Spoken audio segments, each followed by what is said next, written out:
Open the cover, it's just us. This podcast is a member of the Place to Be Nation family. Visit us at placetobenation.com, the only place to be in your pop culture world. Yeah, with the bells with books. I wanna know what happens next. Why can't I put it down again? I wanna know where this will end. Hello, everyone, and welcome back to Bells with Books. I'm Miranda, and this month we're heading into the stars with Atmosphere by Taylor Jenkins Reid. Of course, before that, we will have our usual book news and adaptation minutes coming up, and of course, the still yet to be named music segment that we decided, where we are matching our book to a song that fits the story's vibe. And then, of course, we will be diving into the book I said that we have read, because this month we've read one together, and that means together means two of us, and two of us means I am not alone here, unless we're talking about me and my thoughts. But that is not what we're referring to today. We are referring to my beautiful and lovely co-host, Bianca. Hello. How are you doing? I'm good. I just have a song stuck in my head that I can't get out. I was wondering what you were dancing to. Like, it's Kylie Minogue. Set me free. It's just on a loop in my head. Yeah. I still wish I could remember what that song was that Susan and I were singing in my dream, because it makes the dream even funnier. It makes it even better. It was a great dream. It was great. You know, it was great. The aliens came and got us. The aliens came and got us. Bianca. So, for those of you that don't know, Bianca and I are both people that have very vivid dreams. And quite often we have these vivid dreams. And they are quite insane. Sometimes they're simple. Sometimes one of us goes into surgery and our nurse is Robert Pattinson. Other times, all of us, including our entire friend group, are abducted by aliens to be taken away from here to live a better life. And one might be entirely angry the entire time because they booped her off the planet on hair wash day and she's a curly girl. I would be so mad. But he was trying to explain to you that if you just let him take us where we're going, you would have all of your stuff there, that you just had to have patience. And you weren't having it. But I wanted my hair done for the arrival, Miranda. I gotta arrive in style, not with greasy, dry shampoo hair. I'm telling you, that was probably the best dream I've had in a while. And then what was it? 2 nights later, both of us had a really weird dream, and yours was like really fascinating, and mine was like, I just kept riding on a train that never stopped. And every time I asked the conductor where we were going, he would get really angry and say, "You don't need to know." And I was like, I said it was none of your business. You didn't listen to me. why the hell am I on this train? It is my business. What am I doing here? What kind of liminal space shit is going on? Speaking of liminal spaces, you actually went to see Backrooms. I did. Do you have questions for me about it? I do have questions, but the reason I bring this up is people are probably going to be like, this is a book podcast. Why are you bringing this up? I learned some interesting information about Backrooms. I didn't know if you knew. Did you know Tell this me. all came from like a Twitter thread / meme? Yeah, I think it originated on Creepypasta. Well, and it wasn't someone it wasn't creepypasta from my understanding. It was just like this meme / thing. It could have been a creepypasta. And then this kid who is like a digital savant, I guess is what I'll call him. Like he's fantastic. He's super young, was like, I'm going to make YouTube stories out of this. Yeah, he was 16. Yeah. I did not know this. I just learned Yeah, this it all today. originated from that yellow photo. Yeah, that one thing on like Reddit. Yeah. And now you have this entire movie about liminal spaces. And it was something. What did you, so is that your Bianca's official review? It was something. It left me with more questions than answers. But I think that's the point. I know, but I'm just a person who wants answers. But I wanted to. I was going into it thinking that the Backrooms was going to be the main character in this. No. It was not. Like, I wanted to explore the back rooms. No, you I wanted to don't. see all the weird things. No, you don't. I didn't get that. Interesting. So, I mean, it was good. I would watch it again. It just wasn't what I wanted. It just wasn't what I wanted. So it didn't scare you? I mean, there were a couple of jump scares, but, like, nothing crazy. Oh, well, jump scares don't bother me. It's the things that make me, like, because I believe in liminal space. I do. Okay. I believe liminal spaces are real. Yeah. So, like, the concept of this movie kind of freaks me because I believe they're real. So I'm like,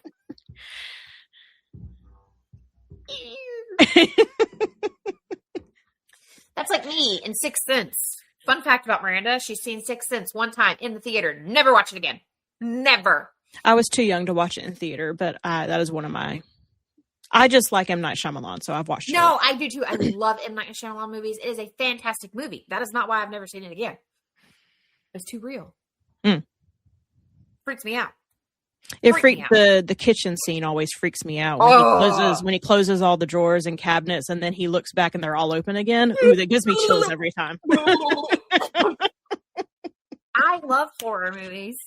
I love to be scared. Good thing we're doing Summerween next month. We are going to be doing Summerween next month, and actually last week I met the original Michael Myers. I'm happy for you. He was so sweet. He was so nice. And then he was like, "Oh wait, you're from Kentucky," and I was like, "I am." And he was like, he's like, "Where are you from?" And I told him where I was from. And he goes, "Oh, John Carpenter went to school, like right there." And I said, "Yes, I know, because I also went to the same college that John Carpenter went to." And he was like, "Oh." What a coincidence! I know. Which, like, he didn't finish his degree there. He went later. I think it was somewhere in California, but he did in fact go to Western Kentucky University, and his father was a professor at Western Kentucky University, Mr. John Carpenter's father. Yeah. So, we're all going the to spooky celebrate things are coming. that, but we're also celebrating 4 years of Bells with Books podcast, y'all. Whoop, whoop, whoop, Y'all been listening to us yap for 4 years. I've been yapping a lot longer than that, but yeah. Well, I mean, specifically about books. Well, I've been yapping a lot longer about that. To an audience. Well, technically, in this setting. Yes. In this setting. But yes, we really, when we finished recording last month, we were like, oh my God, it's been 4 years. We should have said something about that. I was like, I will mention it next episode. It's fine. So, happy birthday times dose, actually. Oh, yeah, it's my birthday. I was like, what do you mean? What do you mean? The reason we read the book we did today is because someone got to choose it for her birthday. It is my birthday month. I was like, what do you mean times 2? This is 4.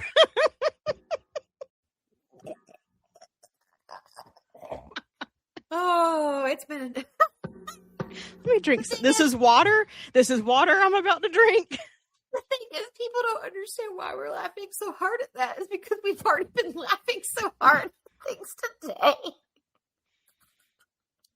Before we started recording, my husband got a new webcam. And it's on like this cute little tripod thing. I went to grab the webcam to show Miranda the webcam. And I was confused as to why it was working. I swear I'm smart. I have a brain. I think your brain is glitching today, though, because she also sent one of our friends a message that she forwarded to me because she was like pinching her fingers together. I was making the motion of the instrument that I was trying to remember the name of. It looks like a crab, like crab claws. She's like, tongs! But then she tried to say something else, and she's like, I'm having a stroke. That's my favorite part. You were like, I think I'm having a stroke. I'm stroking out. Okay. So we're going to be serious now. We're going to try. We're going to try. Ish. So yes, this month is June, and that means it is Bianca's birthday and it's Bianca's pick. Bianca actually has some fantastic book news for us and adaptations. I don't have any for you, and if you want to know why I don't have any, because I forgot them. Straight up.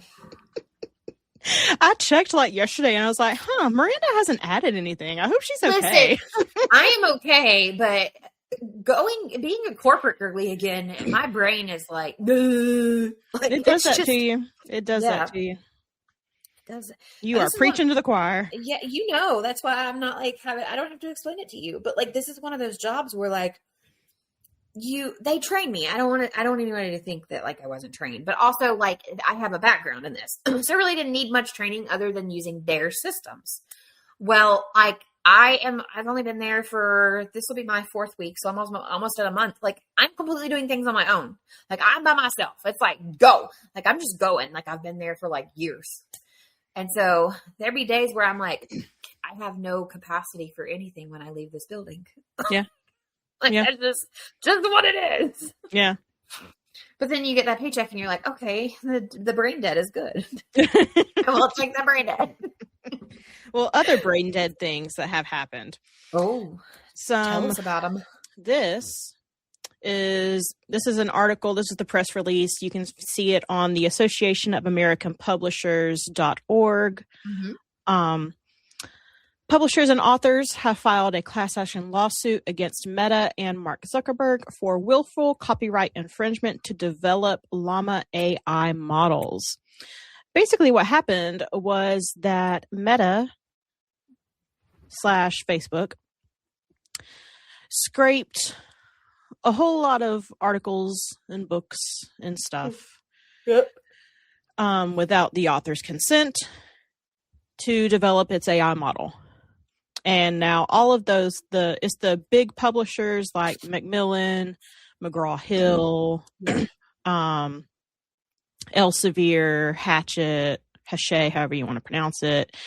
And specifically the best-selling author, Scott Turow. He writes like crime thriller books or political thriller books. That's what I'm looking for. He's a thriller author, but he's more like, I don't know why he specifically was called out. I don't know if he was the one who like initiated it, but it's all the publishers and Scott got together and filed a putative class action lawsuit against Meta and its founder and CEO, Mark Zuckerberg, for willful infringement of millions of textual works, including literature, educational works, and scholarly articles to develop Meta's large language models. The plaintiffs bring claims on behalf of themselves and a proposed class of similarly situated copyright owners with similar claims against Meta and Zuckerberg. See, here's what bothers. Listen, I have a love-hate relationship with AI. I have a lot of things we could get into that. It could probably be an entire podcast about itself. Yeah. Because I have like strong feelings about data centers. My tiny little town that I originate from is fighting a data center right now. They're fighting a data center right outside the Nashville Zoo. I have strong feelings there. But I do see where AI has its benefits, and I know it can. My problem with what he is doing is like, okay, so in the book, right? Like I have a book. It says copyright, right? Mm-hmm. And you are told, like when you're like, if say I wrote a book report on this, like, there are like things I have to state, like it came from this page, it came from that page. So why would it be any different for AI? Like you shouldn't be able to just take it. Like you have to, like, even when you listen to a book on audio, it says no part of this audio production may be used without written permission. So like, how is it okay for AI to just take it and use it for their model? Like, I don't understand. Yeah, it's not okay. That's the point. Well, I know that, but I'm just saying, like, I don't understand where they thought they were going to get away with it. Because like, to me, this copyright in the front of this book should be all that the author needs to say, you don't have permission to just go out there and to just use take my it. work. Right. Yeah. So like, I'm very baffled. I don't know if it's like this fine line or this gray area because we've never came across this before. Like they shouldn't be having to file the lawsuit is what I'm saying. I guess that's what I'm trying to say. Like, no, it they should shouldn't. be like there's already a copyright inside the cover of that book. Yeah. There's already like I said, like if you pick up an audio, they actually say like, you cannot use this. Like it's copyrighted. Yeah. So I'm very confused. In the press release, it breaks it down into key excerpts from the complaint. The third one I really like. It says Meta deliberately targeted books and journal articles because they possess characteristics uniquely useful to large language model development, including length, narrative coherence, structural consistency, and professionally edited expression. Which makes sense. I get that.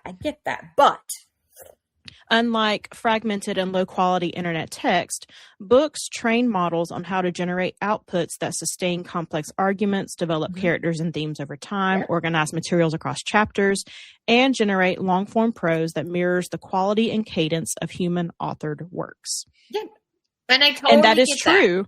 That. And an AI model should not steal it because that is someone's hard work that was put into it. They should have gone to each publishing house and said, can you please give the following, not affidavit. What's the word I'm looking for? Come on, lady who works in law. Tell me what I'm talking about. I don't know what you're trying to say. There's like a form or like a type of form that they could give to somebody and be like, could you please send this out to each of where they could opt in. Like they could go to like Zuckerberg and his team or whoever is responsible for that could have gone to each publishing house and said, hey, we're looking for any authors that would be willing to opt in and help us do our research. And they could even say, in exchange, we would give them some sort of compensation for allowing us to use their works and their time, right? Yeah. Like you could do that.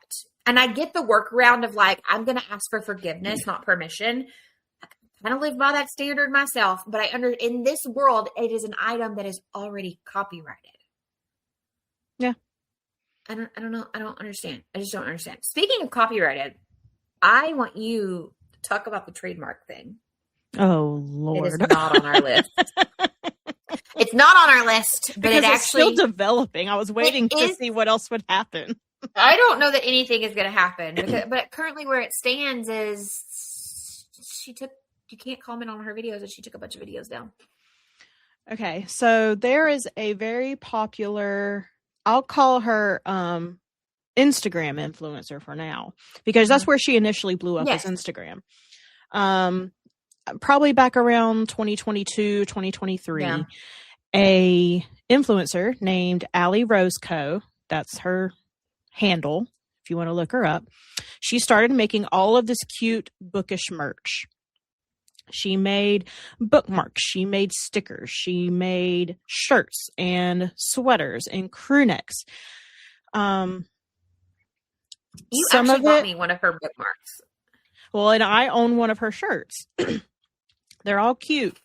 Some of them she does freely, I assume, allegedly, without asking authors' permissions. She just used their stuff. Like, she has a lot of Colleen Hoover stuff. She has quite a few Emily Henry bookmarks, I know. She has a lot of Sarah J. Maas bookmarks.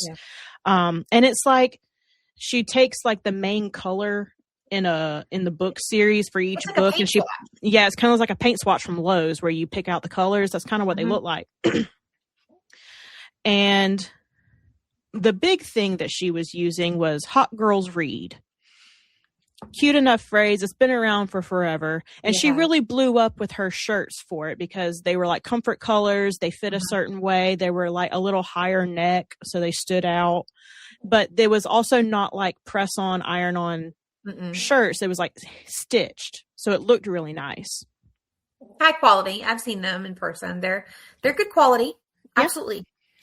And she absolutely blew up with those shirts. Like, I don't know what she's at now. I can check real quick. Well, I don't know if that would be a good representation because how many people have either unfollowed her or I know her. She's still sitting at almost 63,000 followers now. That's fantastic. Jesus, that's crazy. But she literally blew up in the course of a few months because I remember following her when she only had a few thousand, and then she was like, bookmarks, boom! Everyone wanted the Sarah J. Maas and Emily Henry bookmarks. We have followed her with our TikTok because for people that don't know, really quickly, you run our Instagram, I run our TikTok. We have followed her on our TikTok since the dawn of me starting our TikTok, like basically forever. Yeah. Oh, and she also makes like the cute coffee cup sleeves. Like she just has all these little trinkets basically in her shop. Well, the Hot Girls Read shirt blew up. She was like teasing that something big was coming last week, like on her Instagram. She was like, stay tuned. You're going to be hungry for this, blah, blah, blah, blah, blah. Like, just being a cute little influencer. Sorry. And she goes on to post that she has trademarked the phrase hot girls read, or she is attempting to trademark it. Like she's filed the trademark for it, even though this phrase has been around for literally a decade at this point. Like it is nothing new. She did not invent it. She does have stuff that took over the internet with it, but she doesn't own that. No. The internet did not react well to her trademark post. I have not seen anyone agree. No, you may have, but I have seen no one agreeing with her. No one. And I think what the final straw, like people were already talking about the post, but the final straw was that she was starting to contact other people who also sold bookish things, saying, hey, I've trademarked this phrase. Can you please take this item out of your shop because you can no longer sell it? That's not how that works. She had, number one, her trademark, from my understanding, and correct me if I'm wrong, has not officially come through from the trademark office. No. She only filed it. Right. Number two, when that happens, you then have to get a lawyer who will reach out to and contact these businesses that are selling your trademarked item and say, hey, we're going to give you the opportunity to cease and desist because this is our trademarked item. Yeah. I feel like this would be like me trying to trademark supercalifragilisticexpialidocious. That's how I feel about it. I'm like, it got so bad that she only turned the comments off on that one post, her trademark post on Instagram. She left the comments on all her other posts. Well, on TikTok, she turned them completely off on TikTok. Yeah, on everything. And she actually was replying to people before she turned the comments off, like rudely.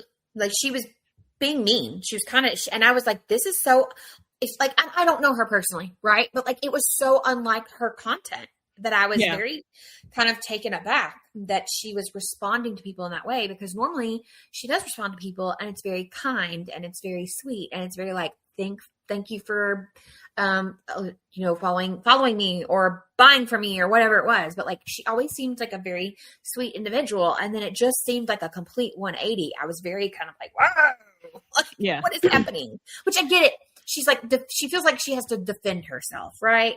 So like, I don't want to be mean and be like, oh, she's somebody we didn't think she was. That's not what I'm saying. She thought that she had a really good idea and she's just defending it, which does not defend being mean, but like it explains it. Yeah. But I woke up to this and was like, what the heck? And then, because all of this happened on like a Thursday morning. Yes. And then I checked Friday afternoon and that trademark post had been taken down off Instagram. And TikTok. It's all down. It's all gone. Everything's gone. So it's been a wild ride the past few days. Yeah, it has. It really has. I was like, that was literally my entire For You page on both Instagram and TikTok. I think it was like Wednesday night or something, because I like went to bed. I think it was Thursday morning. You sent the group a message. It was like, is anybody on this side of TikTok? And I was like, yeah, I started seeing them. Like I was really sleepy and I was doing my like scroll and I was like, what? And I was like, Allie, she did what? Like, because I knew she was. And then I was like, and then I saw your post the next morning and I was like, yes, but I haven't like delved into it. So while I'm like doing my makeup and brushing my teeth for like work Thursday morning, I'm like rolling through like everybody's. I watched her originals and then I watched these other girls like opinions and I was like, oh my God. Like, yeah. She opened a can of worms and wasn't prepared for it. Exactly. That's what I was going to paraphrase it differently. But yeah, basically that's how I feel about this one is like, I don't necessarily think she's a bad person or she did anything horrible. I do think the way she came to defend herself was a little aggressive and maybe unnecessary. And I don't think it is as exciting as she thought it was. I think it was actually a bad idea. Now listen, could she, like you said, her shirt design is quite different from most people's designs. They are, like the collar and stuff. She should have trademarked the shirt itself. Not the phrase maybe, but like the style. And then like that, like Cassie, the Blog Ladies girl, that's a whole nother discussion we could have. But like those are her trademark designs. Yeah. And that's what she should have done. Yeah. Is trademarked her design and been like, guys, I'm really proud of myself. This is my design. I trademarked it. Woohoo! You know. Well, and then everyone also, like other shops and stores, and even just other influencers in general, just jumping on the hate train. Oh, there's hot girls don't trademark things. Yes. Oh my God. What was the one? Hang on. On my threads, they were like, hot girls mind their own business. Hot girls. And like, they were just like going on and on. This one, feral girls read. Hot girls support the public library. Like, it's just like, they have gone insane with it. And I'm like, I get the point you're trying to prove. And it's like people even outside the book community are getting in on this. Like, I follow one account. It's super popular, so I'm sure you've heard of it, called the Lost Bros, where they mainly deal with Disney things. They do. They were posting stuff about it, and I was like, oh, Lord, Allie, what have you done? There's a lady I follow that she does art. She makes stickers that you could buy, and she's the one that came out with the Hot Girls Support the Public Library stickers. Like, and she is not like normally known for doing much in the book space. She makes some bookish stickers because she knows that people are going to want them, but like, she's not like a creator that does bookish stickers like other people. Yeah. So yeah. But I am eagerly waiting to see what the next step is. Yeah, same. Because I want to know because she filed the trademark, so I want to know how it's going to go. Can you cancel a trademark? I mean, I assume so. What does the Google say? Can you cancel a trademark application? Yes, you can cancel or withdraw a trademark application, but the process and implications depend on whether it is still an active pending application or has already been fully registered. So if it has not been registered, if it is not yet registered or trademarked, you can officially cancel by filing for an express abandonment. And it tells you like how to do it, which I don't need to know how to do it. If it is already registered, if they have already issued you the trademark, which also you can be denied a trademark, like they can deny. But if they in fact did issue your trademark, you can't simply just abandon it. You must surrender your registration. Okay. Yeah, that makes sense. Okay, yeah, that does make sense. Okay, interesting. So I guess we will see if she canceled it or surrendered it, or if she talks about it ever again. She may just like not ever talk about it again. She may be like, I'm done. Okay. As long as she doesn't James Charles it and come back and be like, I am so sorry. Oh God, so much drama this last month. Next in our book news, summer reading programs have kicked off. There's all different kinds out there. Pizza Hut's doing their read. Barnes and Noble's doing theirs. I'm impressed with the amount of adult ones I've come across as well. There's quite a few adult ones. Yeah, and like excited. I did find one from the White House that I just wanted to mention, just because I've never seen the White House do something for summer reading before. That I was like, oh, okay, that's cool. But it's put on by the Second Lady, Usha Vance. It's called wh.gov/read if you want to look at the website. She basically says, as we celebrate the 250th anniversary of this country, we're excited to invite all children, kindergarten through 8th grade, to join in the Summer Reading Challenge. You read and track 12 books of your choice between June 1st and September 4th. And then once you finish your 12 books, have your parent or guardian, they give you like a little reading log. You send that back to them, and they'll send you a certificate.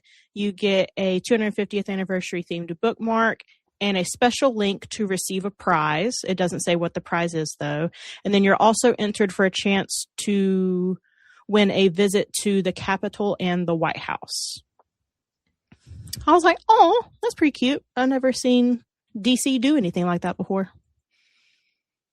And if they have, I've just missed it.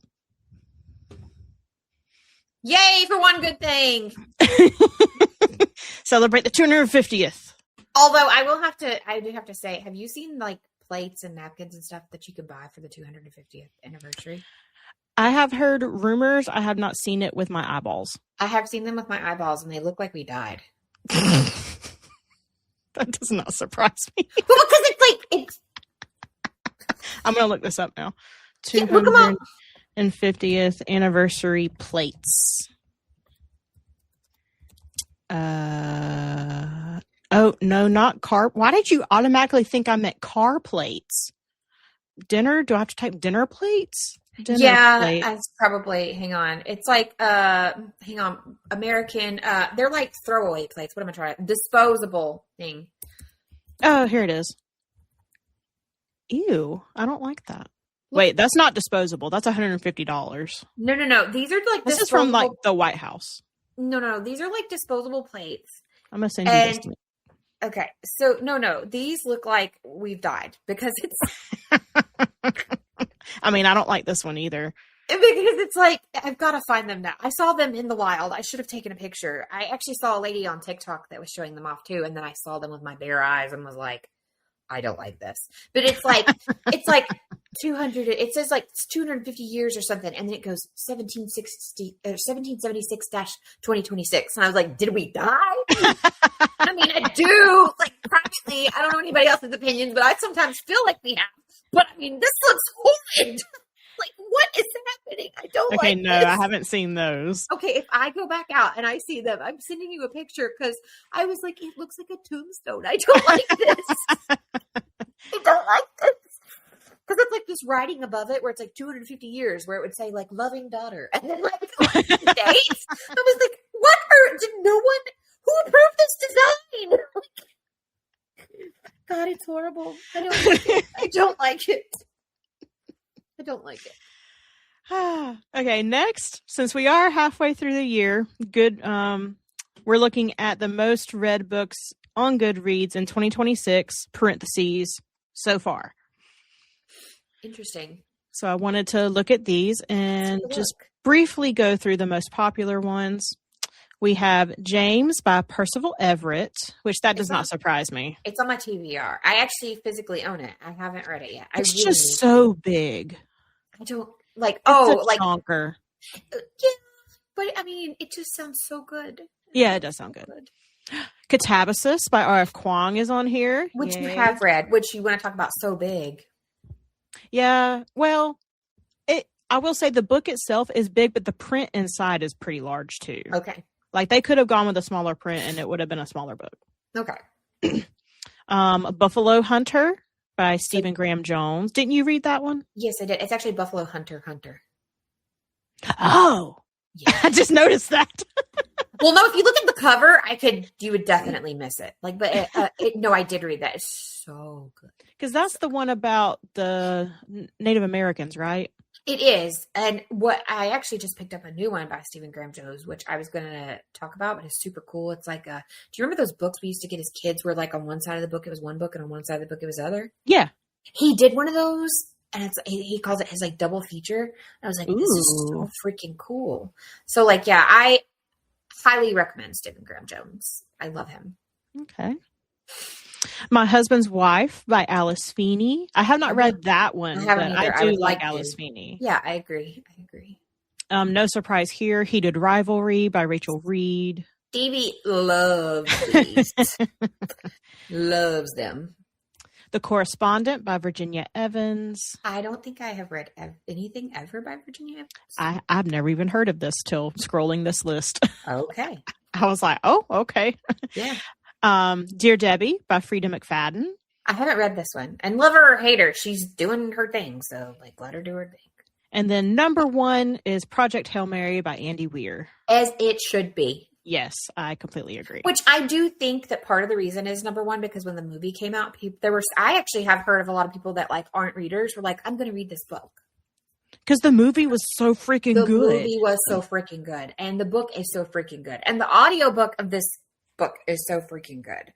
And my understanding is this has led Andy Weir to possibly write another book to go with this one. Like, I would love that. I think it would be fantastic. It's a really good book. I will say, I talked about a book prior, like several months back. There is a book that if you like Project Hail Mary, it's written by a Czech author. He writes it in English, so it's not like translated. He like actually wrote it in English. I gotta look it up. But you remember that one I talked about? Very vaguely. It's got a lot of similarity to it. There's like this creature thing that he talks to and about. He has communication back home with his wife. But the creature thing is the similarity, like mainly. Okay. But but he comes from like he's like big hero in Czech Republic because he is like one of their first, like he's not their first astronaut, but like it's a really big deal, and he grew up in communism, and it talks about like growing up with his grandparents, and it was so good. And I really feel like it's a book that most people probably haven't heard of, because I only found it because I went to the English section in a Czech bookstore and I found it. And I just really I'm going to find the name of it here in a minute because it's on my list, and I did talk about it when I was still living over there, so it's been maybe a year since I've talked about it. Yeah, it's been a hot minute. Yeah, I mean, I moved back in October, so I mean, I'm creeping up on almost being home for a year, kind of, sort of. But I'm going to find the name of it here in a second while we move on to our next thing. But I just really want to put it out there that I think if you like Project Hail Mary, you should really, really give this book a chance. So, and then I'm also, because I did not get prepared because my brain was mush today. It's okay. I'm going to add the link to the Meta lawsuit that I had pulled up to the notes so that we can put it in the show notes. It's yes, in our thank notes. You. We have personal notes that we share with each other. So Bianca is going to make sure that they get put in the show notes. So there will be a link to the Goodreads list, the special summer reading thing, and the infringement, copyright infringement, including Meta AI, that you can check out if you would like to follow those further. Because then once you find the name to that, I will also add that to the notes. That's what made me think of it. I was like, I don't have my notes pulled up to add today. I'm like, what those be? I was like, where's my tab for that? Oh, I don't have it. And then what else did you say I'm adding? Oh, the White House reading. Yeah, just go ahead and put all of those, anything we've talked about with the link in the show notes. She usually does, guys. I'm not telling her what to do. Come on. Yeah, no. This is normal. Okay. And then most read books so far, if anyone wants to look at those as well. Bam. Okay. I'll format that later. Next, moving on to Adaptation Minute. We have The Midnight Library is moving forward with Florence Pugh. She is set to star in and produce the fantasy drama.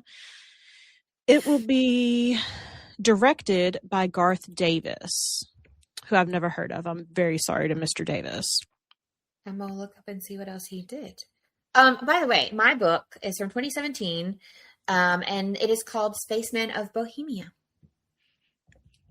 Spacemen of Bohemia. That's when it was published. We didn't record all the way back in 2017. But it's called Spacemen of Bohemia, and I will send you his name because we don't want to butcher it. Yeah, that's fine. I think the last time I was like, I'm not gonna butcher that. But who is our guy for this new movie? So Florence Pugh is going to star in and produce it, and it's going to be directed by Mr. Garth Davis. Let's see what Garth Davis has done so we can find out. But Pugh is going to play Nora Seed, who is the main character. The quick synopsis of Midnight Library, if you have not read it, which I highly recommend you do. I've thoroughly enjoyed that book. She finds herself in a library between life and death with a chance to experience all the potential lives that she could have lived. And you know what? Once they said that Florence Pugh was going to be in it, I was like, you know what? This is a very Florence movie. I approve of this casting. Yeah. So it looks like Garth's name is attached to Mary Magdalene from 2018 and Tron 3 is what I can see. Oh, okay. Yeah. His hair is impressive. You should go look at a picture of him and see his hair. Oh, but Matt Haig is also going to executive produce it, so he will have a hand in the movie. I love when they do that because, like, I feel like there are movies that have been done where that hasn't happened, and like there's some things get lost in translation. Oh, he needs some conditioner. He does, but I mean, it's impressive. That is a head full of hair. Yeah, that is a head full of hair. It's curly. It's curly. Yeah. But you can see he hasn't directed a whole lot, so it looks like he is, maybe I don't want to call him up and coming. I don't know how, but he has directed some stuff, and it looks like he's going big. That is fine by me. Yeah. And then Matt has said, I am so happy that Nora's story is in such great hands and that her myriad possibilities will be vividly reawakened by the absolute perfect team. I can't wait for people to see my book reimagined for the big screen. And I got this. I'm reading this from Deadline if anyone wants to do the Google. The Googs. But yeah, I'm super excited because I like Florence. So that's great right there. The only other thing I have for Adaptation Minute is that Amy Lou Wood is set to star in a new TV adaptation of Jane Eyre. Yes. And I believe, go away ad. The series is being pinned, that's like written by a Succession writer, Miriam, is it Batty? I don't remember. I'd have to Google her name. I remember Miriam, but it's like Batty. Batty. Anyway, she's the writer of Succession, and that is a highly successful show. So I feel like that is a good thing. So, she's also going to write and executive produce the upcoming Husbands adaptation that I talked about last episode. Oh, nice. Fun facts. But so Jane Eyre is probably my favorite quote classic book out there. And you don't like classics, so that's saying a lot. But you're not a huge fan of them. Yeah, no. But I absolutely love Jane Eyre. But Amy Lou Wood being cast as Jane, I think tracks. Because Jane is also not supposed to be like this super attractive woman to begin with. She's supposed to be on the plainer side with like unique features. Lou Wood is cute. Like she is a cute But person. She's got really unique features. She does. And I was like, ooh, that's a good casting choice. She's like me. She's one of those people that has like bigger eyes. Like, you know, like she's the Jane Eyre adaptation that came out. What year was that? 2015? With what's her name? With what's her name? That's so vague. I know. I adore you, but I mean, the amount of Jane Eyre adaptations we've had are. It has Michael in it. I forget his last name too. I'm terrible at this. I'm thinking. Hang on. It was like 2015?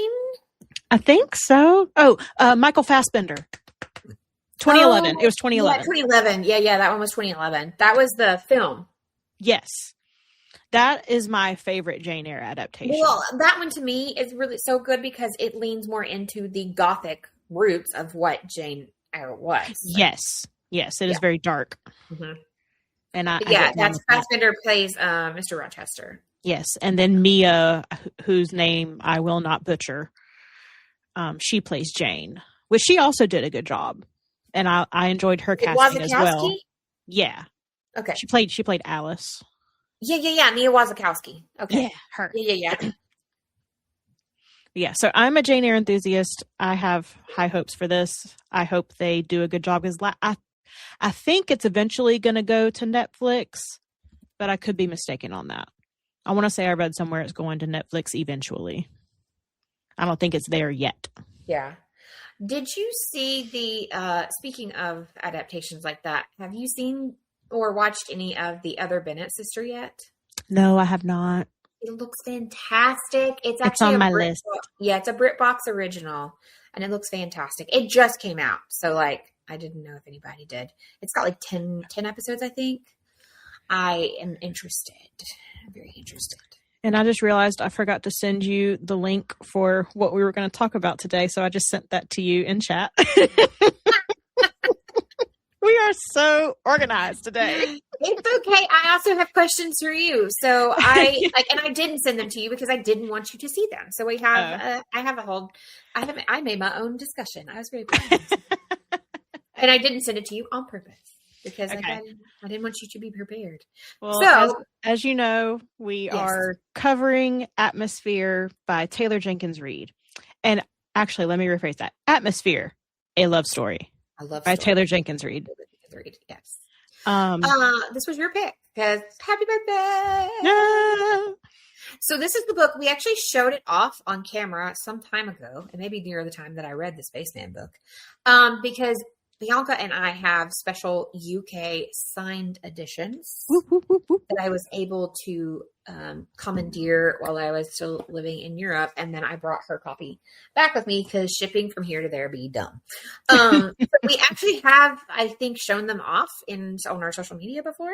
And we've been waiting to read them. And when Bianca got to pick, because if you're not new here, you know, on each of our birthday, we pick. And either we pick the theme or we pick a book and we read it together. We've done it where we've picked a theme and each of us picked something within that theme. Because like the one year for my birthday, I think it was like my first time that we did that. I picked Alice and we did Alice adaptations. Yes. Yes.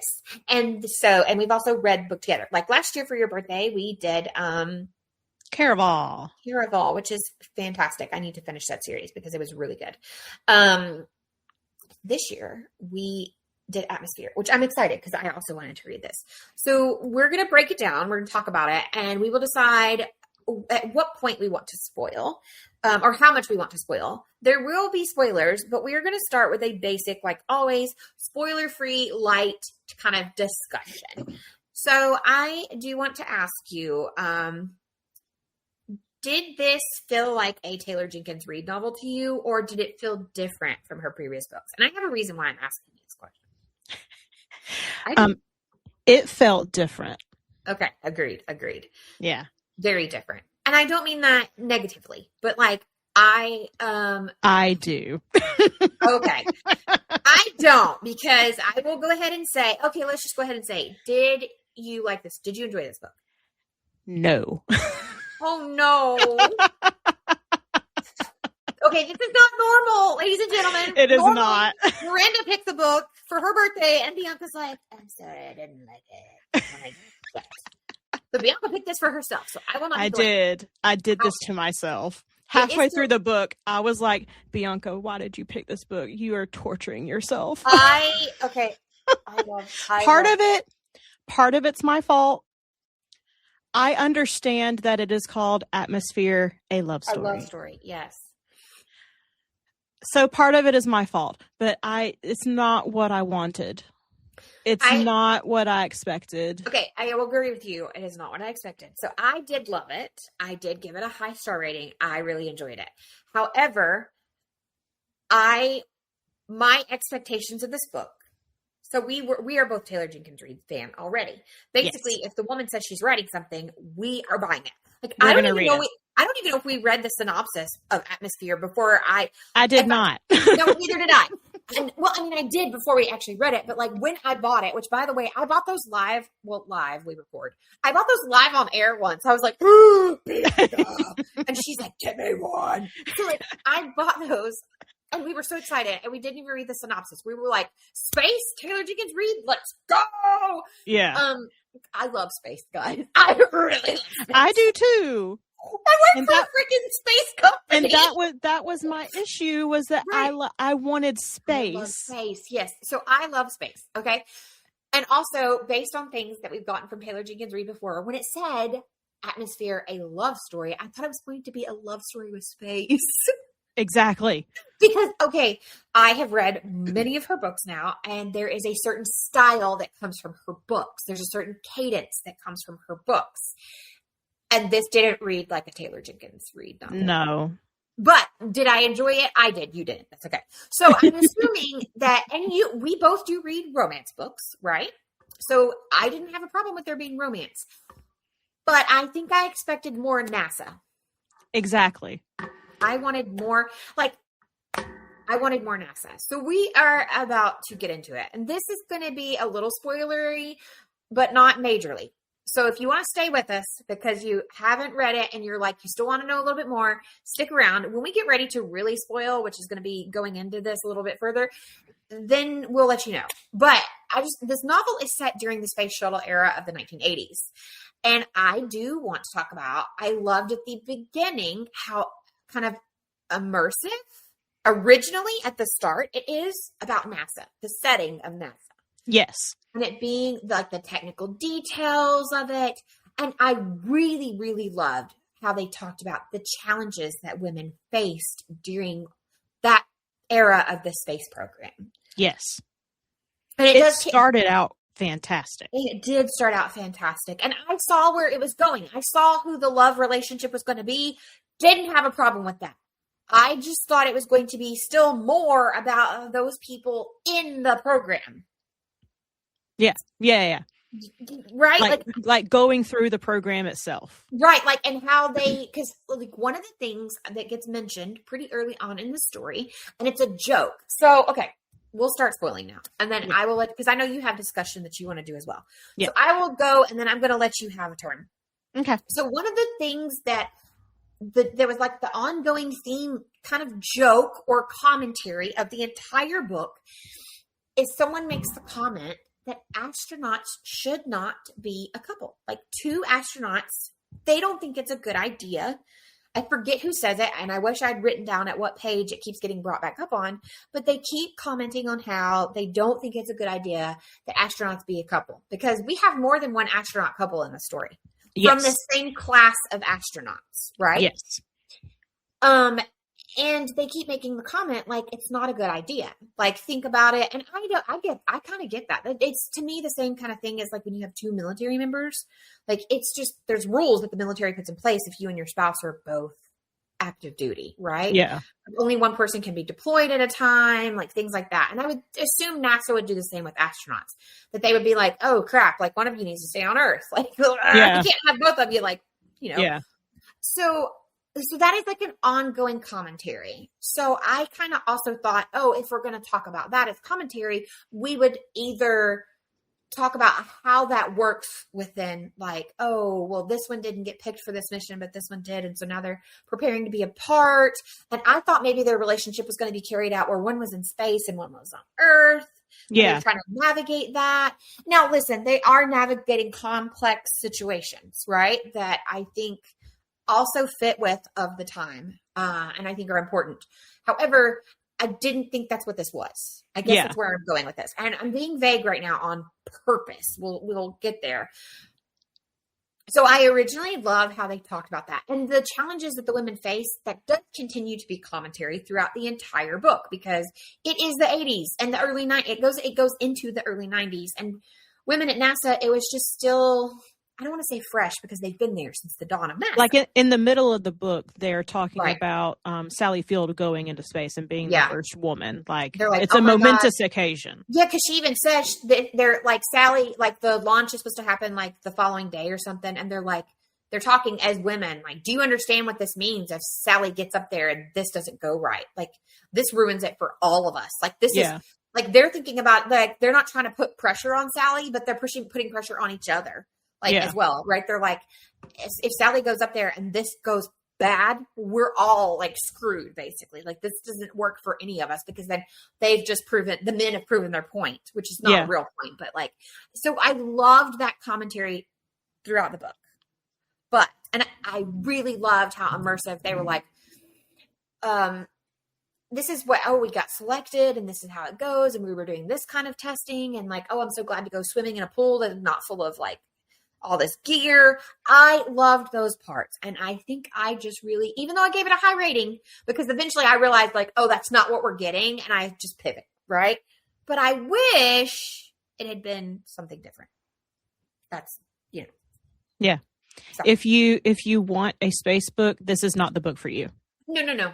If you want a space adjacent book, space setting, well, it's not even set in space, but if you want something that like, they constantly bring up NASA and it correlates it and you're okay with that, then this is for you. But if you were wanting like Project Hail Mary with women, you ain't getting that. Yeah. You're not getting that.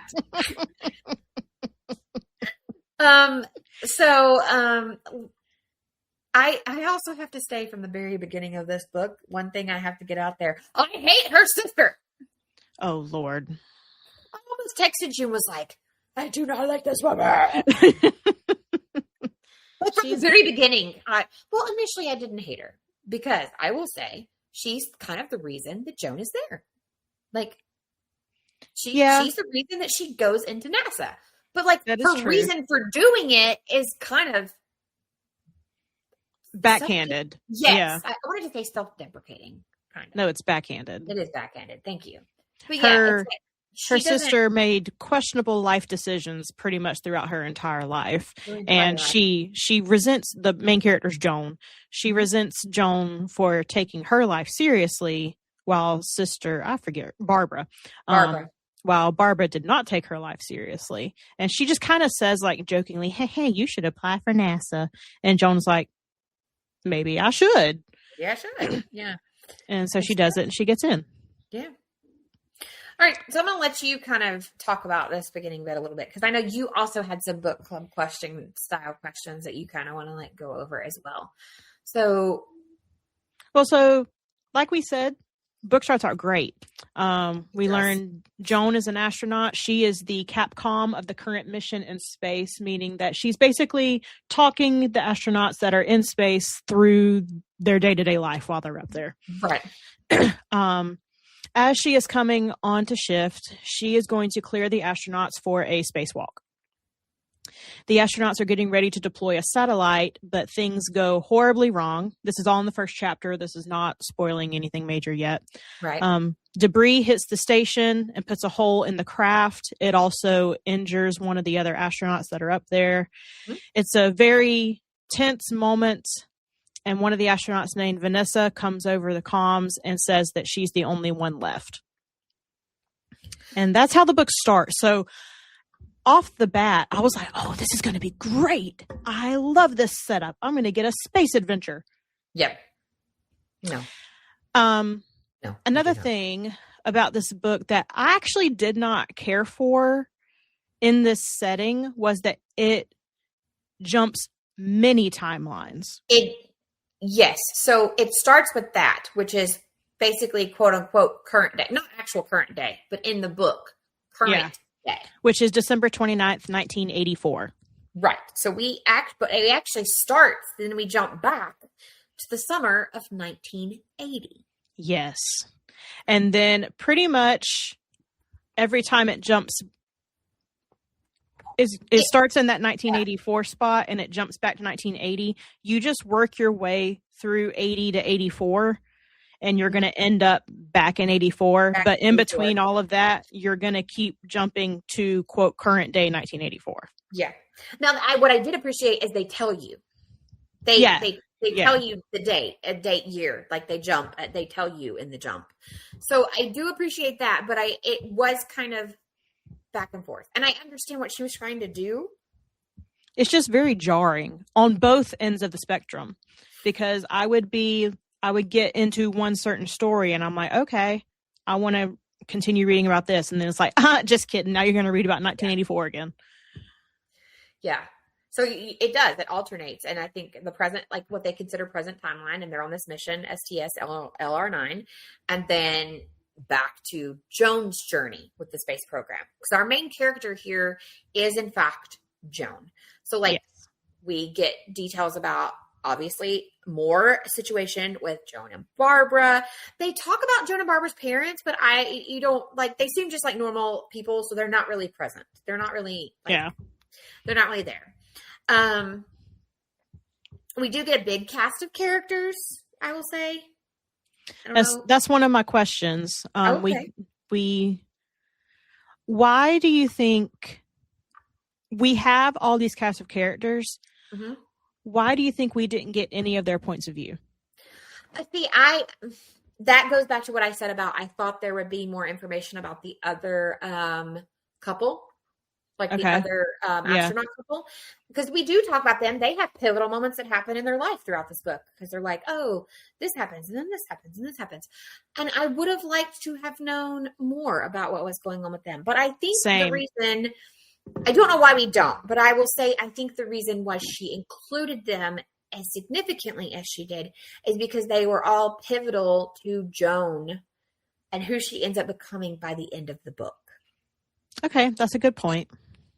That's a good point. Yeah, there is a huge cast of characters. It took me a while to keep everyone straight. I did have a few moments where I was like, okay, wait, Griff, Lydia, okay, Lydia, Vanessa, okay. Like, obviously, pretty quickly you separate Vanessa from everyone, but like, I was having a moment at the very beginning where I was confusing Lydia and Vanessa for a second. Okay, yeah. Yeah, and then... Side note. Mm-hmm. Lydia is Paris Geller from Gilmore Girls. Yes. That you know what? I did not think about that, but absolutely. She is Paris through and through. Yes. And so Lydia is one of the other astronauts who takes everything completely serious, never has a fun moment throughout her entire NASA career in these 4 years. Joan kind of takes pity on her throughout the story and is like, we need to become friends. And if we're all going to make it through, like, we need to support each other. And Lydia is just kind of like every man for himself. Because she and Joan agree that there's more pressure on the women than there are the men. But they just approach it differently. They do. Lydia, she kind of puts up with the misogynistic comments that are made, and she kind of plays into it a little bit just to keep the peace, basically. Right. Joan does not. No. She will very quickly tell someone off if they say something rude or not needed. Very much not needed. This is going to sound horrible. People are going to take this the wrong way, especially if they've never talked to us before. I have a son on the spectrum. I am ADHD myself, so I'm also kind of there. That's what the vibes I got from her. She's very, like, matter-of-fact, blunt, like, well, why can't I say that? That's how I feel. Well, why can't I do that? That's what I'm supposed to do. Like, she is Paris Geller. Everything is black and white. Everything is, like, this is just how it's supposed to be. Like, why do I have to sugarcoat? Why do I have to be any different? Like, I don't need friends to have a life. Like, she even kind of acts that way. She's like, I'm not here to make friends. I'm here to be part of NASA. You know, like, very just matter-of-fact, almost spectrum-y. Like, yeah. I'm trying to think of where to go from here. I'm trying, just because I didn't enjoy it, I don't want to delve too deep into it. I kind of want to stay somewhat surface level. I will talk about Barbara for a minute. So, like we said, Joan's sister Barbara, she gets pregnant. I think it's her first year in college, and she drops out. Which is not her first time getting pregnant. Which, listen, if you get pregnant out of wedlock in college, no big deal. Who cares? But it's actually not her first time getting pregnant. She chose to have an abortion, I believe. Or she did miscarriage. No, it was miscarriage, yeah. Miscarriage. I apologize. Two vastly different things. So she had the miscarriage in high school, but, like, never tells her parents. But she tells Joan. Like, Joan knows. She relies too heavily on Joan to fix everything for her. Nothing is ever Barbara's fault. No. And my understanding is the parents, even though we don't really ever really meet them, they seem like they absolutely love and adore Joan, but they bend over backwards, and what Barbara wants is what Barbara gets. And I think some of that is youngest child syndrome, where they tried to be like perfect parents for Joan and do everything just right, and then they coddled Barbara. You know what bothered me about that, though? You normally don't see that when it's two children. You normally don't see that. You see that usually, and I'm from a family of 3, and you usually see that where the baby is coddled. The oldest one is like all the rules, all the expectations, and the middle one's like, yeah. You know, another wild child. Right. So, like, I was very taken aback kind of by that dynamic. It was almost like the other son kind of thing, you know, like where only one was important. But at the same time, they weren't mean to Joan or anything like that. They weren't abusive parents or anything. They were good parents. It's just like Barbara would throw a tantrum, and it was like they decided, like, we're just not going to deal with that. So, like, we're just going to give into what she wants. And I think part of that also is that Barbara and Joan have completely different personalities. So Joan may not have ever thrown tantrums like that, just because that's not who she is. You're like, oh, well, she behaved and, like, she didn't act like that to get what she wants. Yeah, I mean, it is. It's like they are total opposites. Yeah. But also you see that Joan also kind of treats Barbara that way, the way her parents did as well. Yes. She also gives in to Barbara's whims and does whatever Barbara wants, Barbara needs.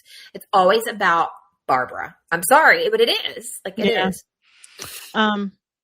So Barbara has a child, a little girl named Frances. And Joan basically becomes a second mom to Frances. Absolutely loves her niece. I wasn't going to say that, but yes. Well, I mean, I'm going to say it. I'm going to call it what it is. Like, she does. Like, she talked about, like, what she does. She's literally in the room when Franny's born. Like, she buys groceries. She babysits. She does, like, all these things, like, from day one.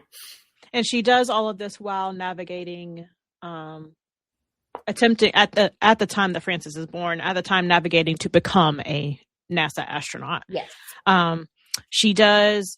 Joan evidently does become, she gets chosen to like be in training.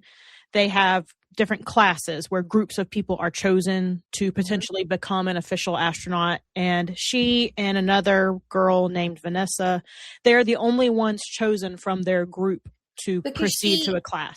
She is what type of, my brain just went dead because it actually kind of becomes like not important the whole rest of the book.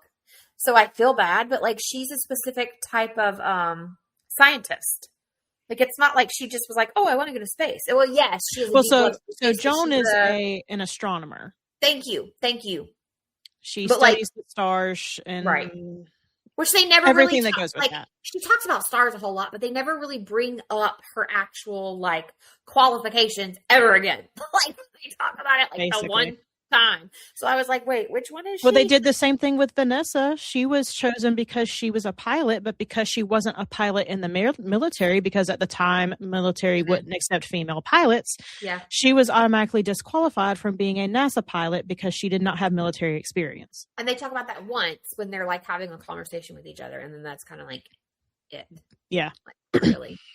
When I say I did not get what I wanted from this book, struggling to finish it. I will say I did. I will go into, I got what I wanted, but I had to, like I said, I had to pivot and realize it was not what I originally thought it was. And then once I was able to change that mindset, I didn't have a problem. But I see it. Your point. Yeah.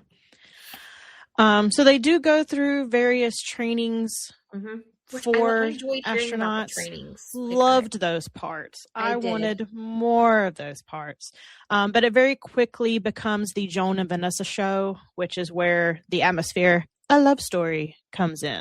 That's where it's actually the love story, which I didn't mind their love story. I loved it. I had moments where their story actually made me cry. Like, I was listening to the audiobook when I was at work, and then I would read the book when I came home. And there was like a point in the audiobook where I'm working, and I'm like, because we are allowed to do that. And I'm like typing, and something happened, and I was like, well, now I want to know what part. Sitting at my desk. It was when they go to the wedding. Oh, yeah. And they're talking about, because listen, it's the 80s. And Joan and Vanessa obviously are in a relationship that in the 80s, you couldn't talk about. Yeah. You couldn't talk about. And they are Barbara gets married later in the book. That is a spoiler, but it's also not a spoiler. Not really. Like, it has significance, but it doesn't. Like, because I have a thought about her husband in a minute that I'll say. Anyway.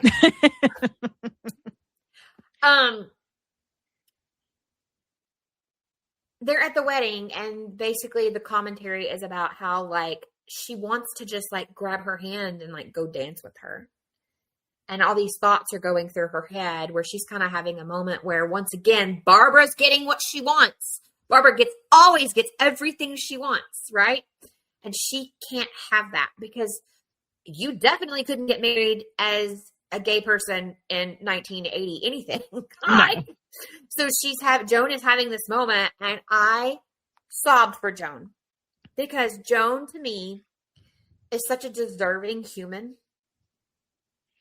Yeah, she's just a good person. Right, yeah. She is. Like, she deserves to have friends.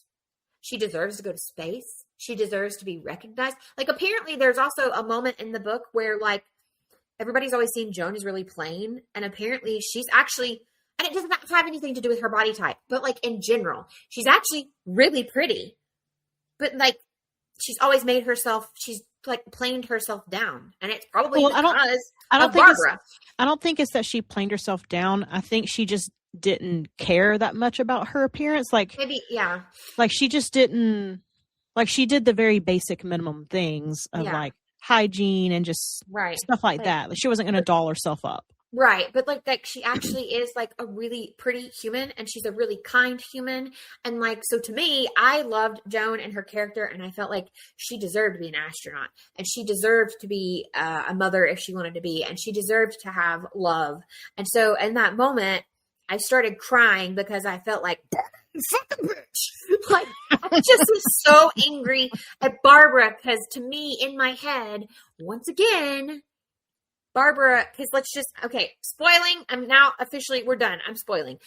Barbara ends up kind of pulling her life together, and she meets a very handsome, very rich man who loves her. He does. He loves her. Yeah, they both love each other. Like, that's not in question. And also, you can tell by the whole scene, and I also cried here.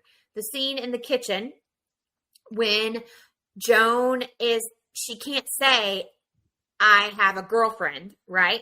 So she's trying to tell her sister. That broke my heart, where she was like, why would you want to bring a friend? Do you know what people would think about you? Like, I was heartbroken for Joan, and he just pats her on the back and says, it's okay, you can bring your friend. Like, he knew. Yeah, yeah. He knew, and that was his way of saying, I don't care. Yeah. Be yourself. Like, I don't care. And so I cried then too, because I just felt like Taylor wrote Joan in such a way that I had so much empathy and sympathy for her. And I did really like her as a character. Now, do I wish she'd been in space more? Absolutely. Or Vanessa had spent more time in space and there was a reason. Like, I genuinely thought what was going to happen when we realized that her and Vanessa were a couple is that Vanessa was going to go into space or vice versa. And like, one of them was going to be down here, and we were going to, because we knew from that very first scene in the book on page 1 that Vanessa is in space and Joan is not. Well, especially when they told that little side story of the guy who went to space and waited like 40 years. Wait, no. Was that this? No, it was not this. What am I thinking of? But I had this in my head. Maybe it was this. Anyway. Well, maybe I'm dreaming this. No, there was a story of this guy no, it was in the book because they were talking about it on TV show. Yeah. Was it Star Trek or Twin Peaks or something? It was some sci-fi-ish show. The dude went to space for like 40 years, and he like wrote letters to the woman that he left behind. And he was like, if you'll wait for me, I'll wait for you, or something like that.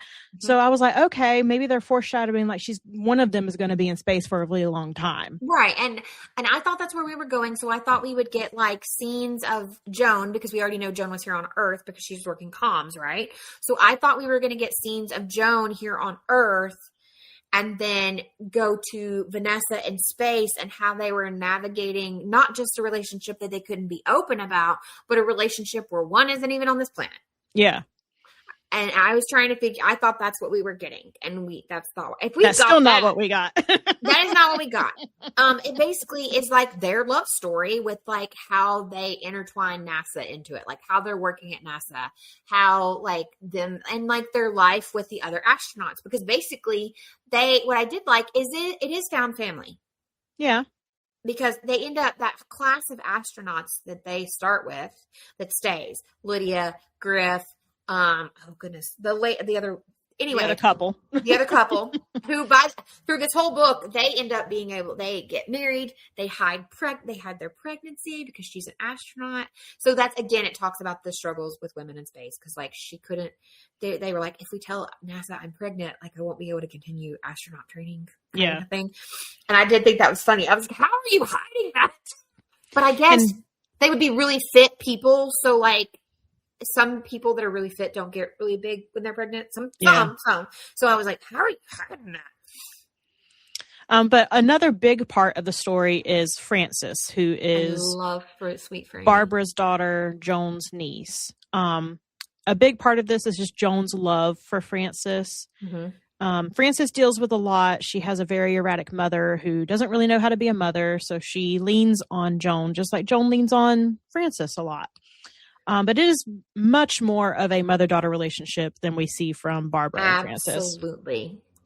And another big chunk of the book is Joan working through being an astronaut, doing all these trainings, being with Vanessa while also wanting to be the best she can for Frances. Which I could imagine is a lot of pressure. Yeah. So Joan does go to space first. It does not go well. Joan is basically stays sick the entire time. Bro, I'm so afraid that would be what, like, I would love to go to space, like, in theory, right? But I'm afraid, and for, actually, did you know, for just a $150,000 deposit, you could potentially go to space with Big Jeff Bezos. No. I was like, $150,000, no thanks. I would go to space. I would, but I'm afraid I would end up like Joan.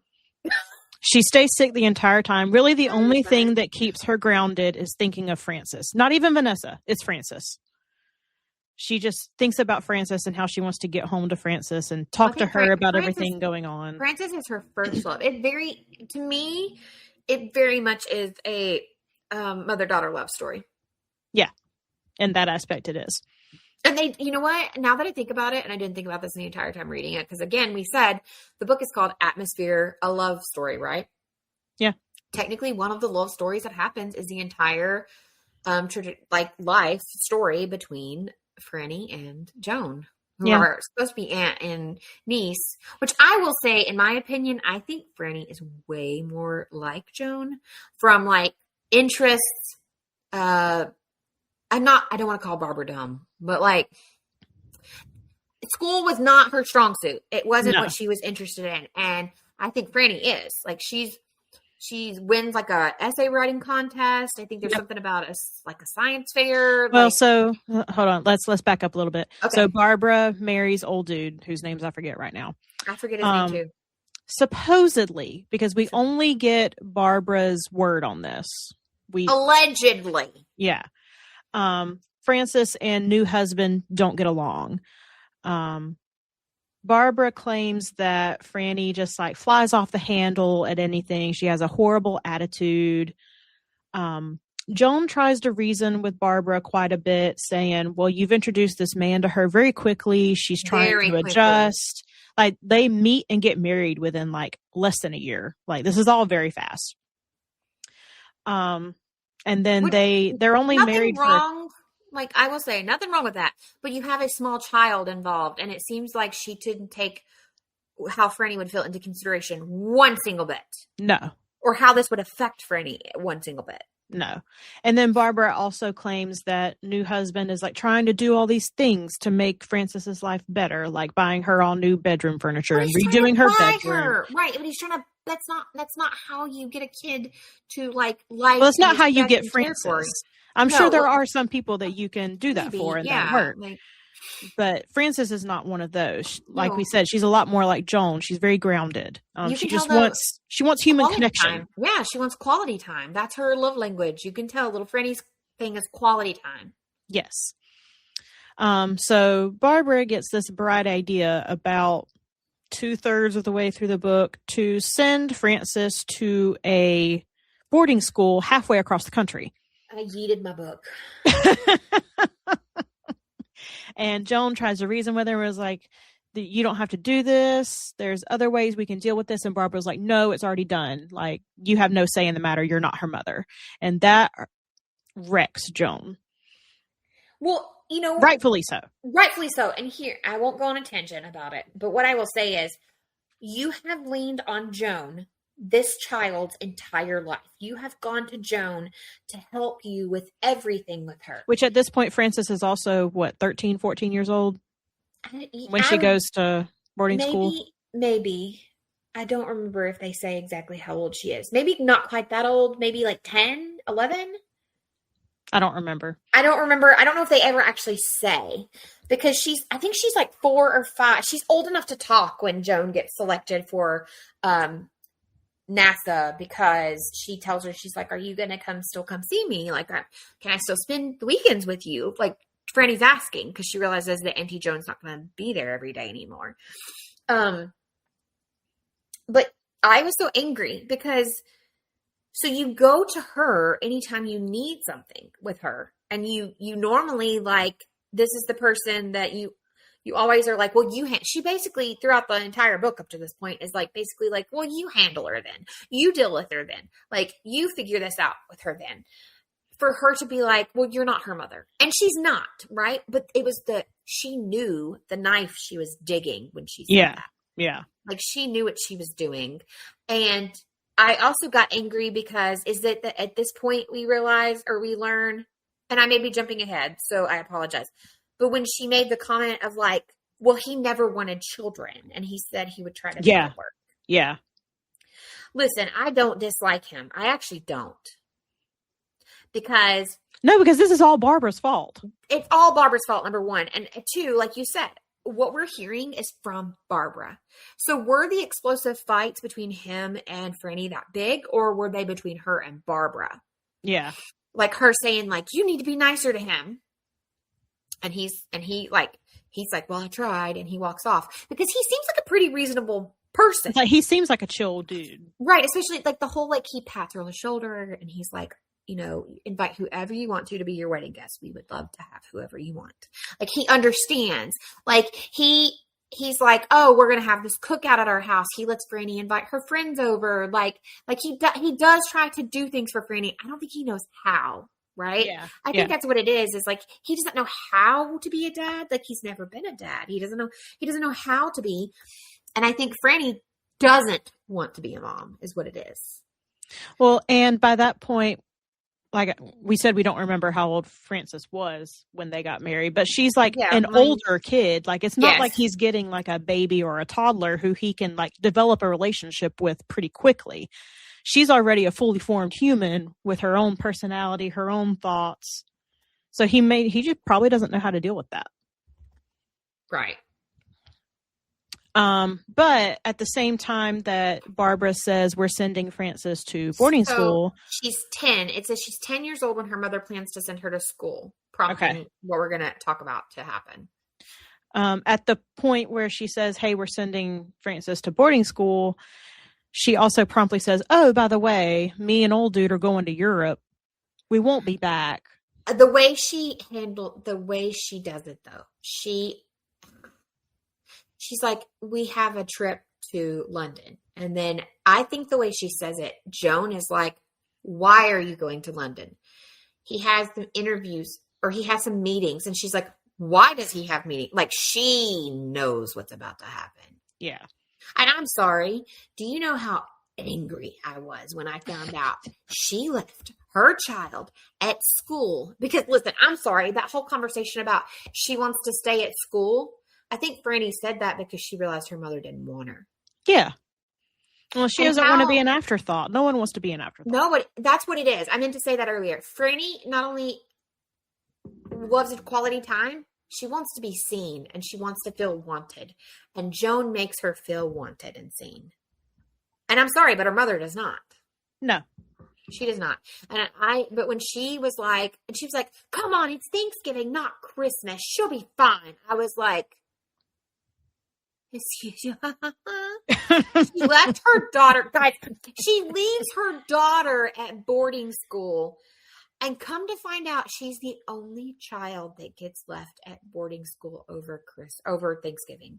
Yeah, she lies to Joan and says, oh, so many kids stay at boarding school over Thanksgiving. She'll be fine. She'll have other people to talk to and hang out with. Hang out with her friends. So she makes it sound like Harry Potter getting left with the kids that are still at... And... No, there's no one. She's literally hanging out with this who seems like a really sweet teacher, right? But she's left, just her and one teacher. Like, what the...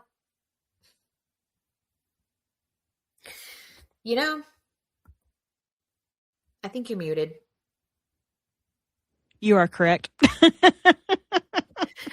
I was saying, I forget what exactly set Joan off, but she goes to pick up Frances from boarding school after Barbara has said, hey, she's fine. She's got other kids there. A bunch of people stayed behind. It's normal for boarding school kids to stay. What sets her off is Franny calls and she can tell Franny sounds sad, and she confesses, like, it's just me and the teacher. But don't worry, we're going to have really good turkey sandwiches. Like, we're going to have a good time together.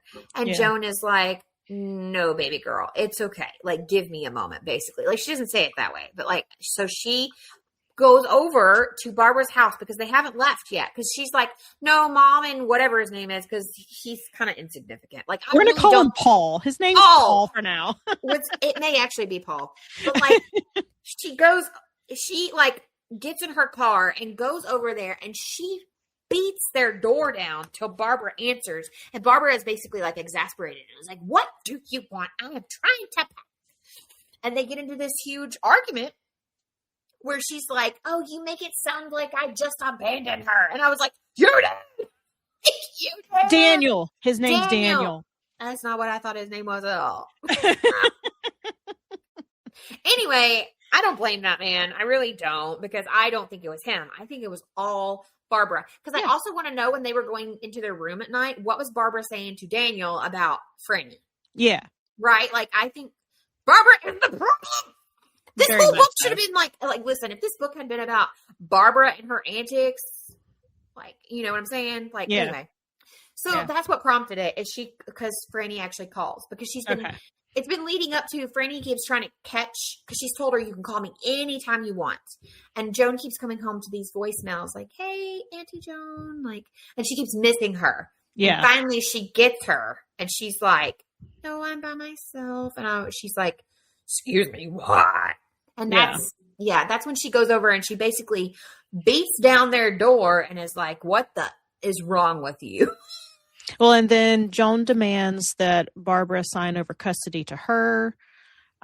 She's going to become Francis's mom, since Barbara just doesn't care at this point. But with the quickness that she did this, it broke my heart. Like, it made me happy, because I felt like, oh, okay, finally. But this should have happened years ago. A long time ago. Yeah. Yeah. Because it almost sounds like, when they talk about Franny's birth, that Joan bonded with her like a mother would. Like, immediately. Which is not, I know some people are going to be like, that's so weird. Nope. Joan was like, here's this beautiful thing. I must protect her. It is my job. Basically. Yeah. And with Joan getting full custody of Francis, this does complicate her and Vanessa's relationship. And all of this happens right before Vanessa is set to go to space. Yeah. They don't go to space at the same time. And honestly, it only complicates the relationship, because, again, it is the 80s. They can't be out and open like they could be now. And so, like, she's like, you can't stay the night with me, because, like, Franny will figure it out. Like, and then Franny won't mean to or won't care, but like, what if she says something? And then, you know, it becomes like a problem for even Franny. Like, what does it do for their family as a whole, basically? Yeah. Yeah. But so during all of this, we keep going to December 29th, 1984, which is when Vanessa's in space and everything goes wrong. So the main arc of that is Joan talking Vanessa through getting back to Earth with all of the terrible things happening while she's in space. I won't spoil what actually happens if anyone does want to actually read the book. I won't either, but what I will say is, when it ended, I was like, it's done? Yeah, same. It was very abrupt. There was no true resolution to that. No, I mean, I know that we're supposed to we're supposed to infer, but right, and I guess we can infer. But I would have liked it to go on just since you gave me the story you did, and not the one I thought I was getting. I would have liked it to come to not a different conclusion, a more closed out conclusion, because I felt like it was left way open. Like, yeah, I literally flipped the page and I was like, wait, what? That's it? Well, I went back and forth, right? Like, I did audio and then I did our book. And so the end part, I was at work, so I was on audio, and like, it said what it says, like that final line, right? And then it got quiet. And I thought, because sometimes between each chapter, it would get quiet for a second and then it would go into the next chapter when I was in the audio part. So it got quiet. So I thought, oh, okay. And I was like typing because I was working on something. And then it just, Audible thanks you for your, and I was like, what? That's it. all in all, I give it 3.5 stars. That's actually not horrible. That's not horrible. I give it 4, and the reason I give it 4 is because Taylor loses half a point or half a star because it wasn't Taylor Jenkins Reid. And I think if she'd come out and said, hey, this is different than anything I've ever written before, right? Because I was going into it expecting, like, Daisy Jones and the Six, or my brain is failing me on the one Evelyn Hugo. Evelyn Hugo. That's what I thought I was getting, is one of those kind of like stories. And we did, but not really. Like, yeah. So like she loses half for that. Then she loses half for that ending. Because it literally is just like. No, I agree. I really would have liked to have seen it be more space. I did love all the moments between her and Franny. I do love that. I love the found family aspect of like all the other astronauts. I really loved the discussion around. I really loved the commentary around how complicated it was for women in that time to be really in a lot of different fields, but specifically a space field like that. Not just in like, because there are a lot of space roles where some are admin, and there were a lot of women in admin roles in space at the time. And that wasn't a problem, but like to actually try to be an astronaut, that was huge. Right. So like, I did love the commentary around that. I also love the commentary around, kind of trying to navigate not just being astronauts that are a couple, because that's already complicated, but being, in this same sex relationship, which is an added struggle in the 80s and 90s. And then also adding in the, like, my sister is a complete asshat and I have to become a mother. I enjoyed the commentary, but I go back to this, even though I'm telling you guys I'm giving it 4 stars, it's not what I thought it was going to be. And I think if you go into this book thinking, oh, I love Taylor Jenkins Reid, you might be disappointed. Yeah. But if you are completely okay with a lot of the themes that we talked about, then I think it would be for you. But it's not Project Hail Mary with women. It is not. It is not. It should have been marketed differently. I think that's what it is. I know yeah. It says atmosphere love story. I understand that. But it was still marketed heavily as like space exploration, NASA, like that was going to be the brunt of it. So I thought I thought what they meant by a love story, and like Evelyn Hugo, for example, there is a lot of like love stories that take place, and there's even complicated relationships in there. So like I expected those things, right? Like we got. However, I guess I just thought, especially because in Evelyn Hugo and in Daisy Jones, there are a lot of love story things going on, but there's also that battle of like, but my career is kind of more important. And this time her career was not the most important. Well, that and like, well, not with Evelyn Hugo, but like Daisy Jones and the Six is a good example. You have another cast of characters. Yeah. And you get to know them intimately. You get their points of view. You do. I would have loved to get in the head of these other people. Even in Evelyn Hugo, you actually learn a lot about the other people she talks about and interacts with. Yeah. I would have loved to have known more about, like, because they do talk about them, like they have Thanksgiving together and they go like clubbing together and they do all these things together. But I would have loved more. Yeah. From like the crew. I don't think it's going to be a reread. No. But I did enjoy it for what it actually was. It will now be. Yeah. It is. Show it off, though. It is really pretty. It is really pretty. It's a beautiful addition to my bookshelf. Gorgeous. And I think that's the other thing. When you look at that cover and you look at those sprayed edges on the edition we have, you expect more space. Yeah. And I guess really what it comes down to at the end of the day, what it fully boils down to is I wanted more space, or maybe just more NASA talk. There was a lot, but not in the sense that we wanted. No. Yeah. Like, you know what I would have loved if when they were in training and if you're like, maybe one of them had a really bad day in training. So they came home and they talked about like, oh, I was in the centrifuge and like I threw up everywhere. And the other one was like, or like they had to take care of them. Like, Yeah. Like, oh, that she was in the centrifuge all day. So now I'm standing here outside the door with Pepto-Bismol and like, I would have liked that. That would have been fine. That would have been fine. Yeah. Yeah, because like they vaguely talk about it. They like the comment I made earlier where they're like, "Oh, it's so great to be in a pool without all the weight on them." And I was like, It's okay, like all of the space stuff is background. Like this is just Joan's story. Yeah, it kind of is. And I think if you had marketed it as Joan's story, okay, Yeah. but you're right. Like now, but is Joan a badass astronaut? Yeah, she went to space. She vomited everywhere. She found love. She found love, and she commanded people back to Earth. So, like, yeah, she is. But, Yeah. Still not what I wanted for my birthday. sorry. Okay, but if you had to choose a song to represent this book, what would you pick? So, I actually had a list. I made a list and then decided which one. By the way, I was thinking about this at one point through the book because what we didn't mention is at one point, and I love this, it gets brought up later again.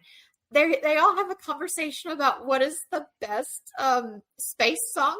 Yes. And I'm sorry, but I laughed so hard. But I also was like, that is a good space song. But I'm gonna Google it. It's called "I Don't Want to Live on the Moon," and it's from Sesame Street. And I remember this one so much. It's from 1998, and Ernie sings it, and it's called "I Don't Want to Live on the Moon." And he basically talks about how he wants to go on a rocket ship in the air, and he wants to visit the moon, but he doesn't think he wants to live there. And I thought it was the cutest thing. Is like, at one point, someone argued, like they are like apparently having her sister, what the kind of conversation about what's the best song, and hers is from Ernie, Sesame Street, "I Don't Want to Live on the Moon."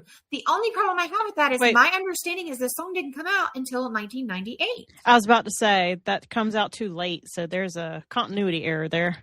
Yeah. I'm going to look.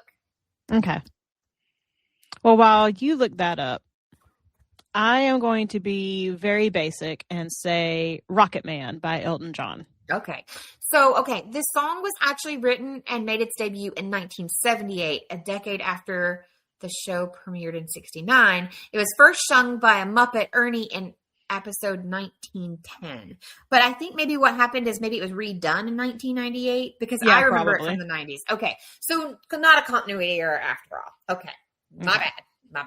So, you went with Rocket Man. I don't think that's basic. I think that makes a lot of sense. Well, especially when you look at the lyrics, I think it fits Joan very well. I think it does. So we did not pick the same song. Okay. At all. Okay. I picked Starlight by Muse. Oh, okay. Which is one of my favorite bands. I do like Muse. So yes, because what really made me think is when he says at the very beginning, the song opens when he says, "Far away, the ship is taking me far away from the memories of the people who I care if I live or die." Yeah. And I was like, damn. Yeah. And then there's even another sentence in the song where he goes, "You electrify my life." And I was like, oh. Okay, yeah. It's basically kind of a love song. It is. Yeah. So I was like, I love, So mine was Starlight by Muse. So we will add those to the list of the yet to be named. If anyone wants to name it, maybe there's a treat in store if you can name our song segment. But I found other suggestions.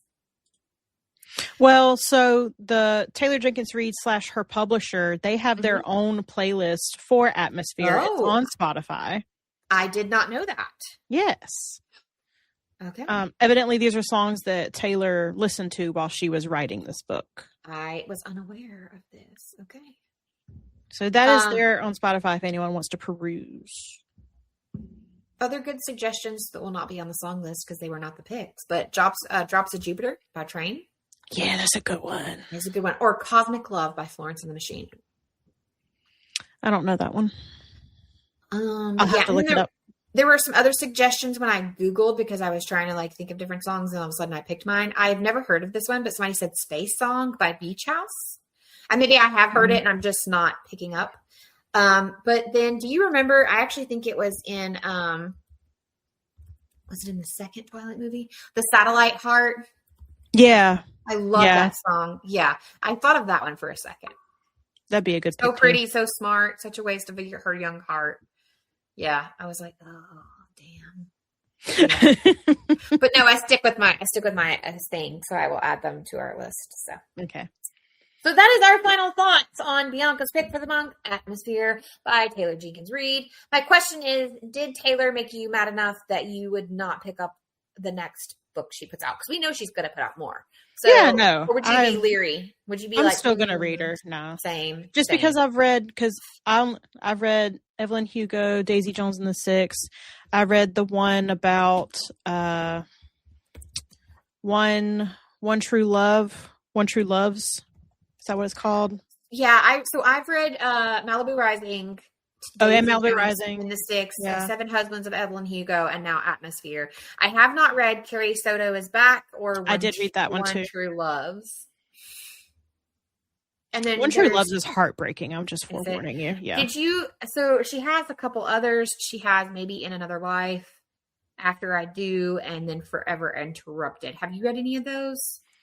I want to say I've done Maybe in Another Life. Let me look at that one real quick. That sounds familiar. I think the cover. Well, the cover looks. I know I haven't read it, but the cover looks familiar in the sense of like you sometimes are like. Oh no, I have not read that one. Okay. Yeah. So yeah. So I would read more, but like it wasn't what I'm used to from her. Is what I would say. It is definitely not my favorite by far. So I think it's my least favorite that I've read. So it would definitely, I think, for Bianca, rank at the bottom of her Taylor Jenkins Reid's books list. Yep. And didn't live up to the hype for you. Because I was going to ask you those questions, but I don't think I need to ask you. But I will say, final thoughts. Did you have a favorite character? Actually, Lydia. That's a valid answer. Mine would be Franny. Okay. Also good. Yeah. Joan and Vanessa just got they had the communication issue. You know how I feel about we both feel that, but like that's what happens. Like if it was perfect, we talk about this. Bianca and I hate the communication trope. They really do. But the crappy thing is like the first bit, it's great. It's great until it's a problem. And I think part of the reason it's a problem is because they both don't think they deserve good things. Yeah. But that's also what irritated me. Just because maybe I'm wired differently, but Bianca deserves everything, okay, y'all? No. So I will advocate for myself.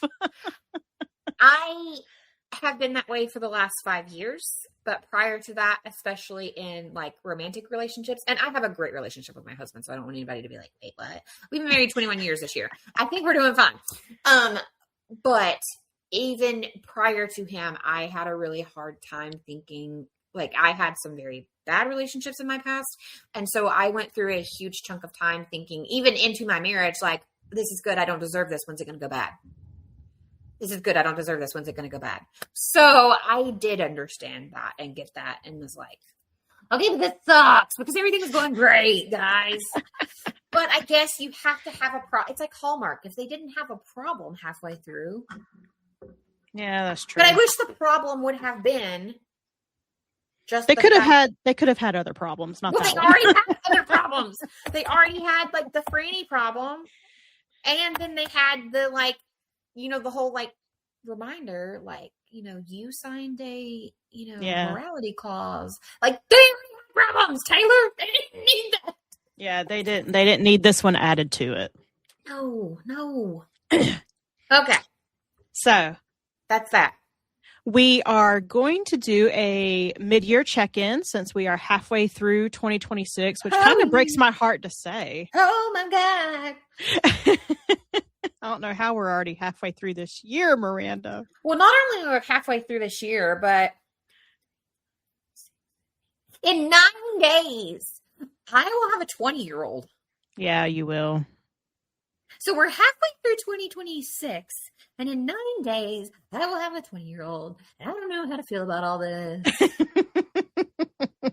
Although what I will say I did feel good about is when I started my new job, I forgot to tell you this. So my first day, basically, like anywhere, it's like all orientation. And sometimes there's a whole class of people that do this together, right? Yeah. I get there and there's like 20 of us. And I'm thinking, oh my God, this is a lot of new hires. And then they all start talking with each other and they're like, oh, so are you excited to be here for the summer? And I was like, be here for the summer? What? And I was like, they were like, what are you doing? And I'm like, oh, I'm in recruiting. I'm in HR. And they were like, oh, okay. I realized they were interns. And I get to talking to one of them, and he's the same age as Caden. I was about to say they're all going to be super young. They were. The oldest one is like 21. Wow. I know, babies. And they're all talking. And at first they're like, we're going to take a big picture, intern. So we have it at the beginning, and then we'll take one together at the end of the year, blah, blah, blah. And they're all excited. And they're like, I was so excited for them. They're in there with their backpacks and they're all like, woo woo. And they're like engineers and smart and shit. And they're like, come on, let's take an engineer picture or let's take a intern picture. And I was like, oh, my sweet summer child. I love you that you think I am one of you, but you just told me how old you are, and I'm literally old enough to be your mother.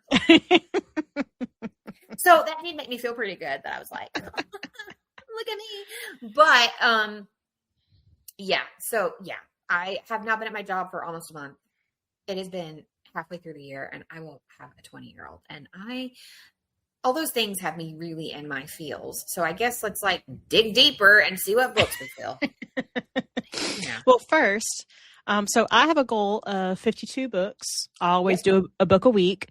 I have read 27 and I am 5 books ahead of schedule. I am set to complete my goal sometime in October.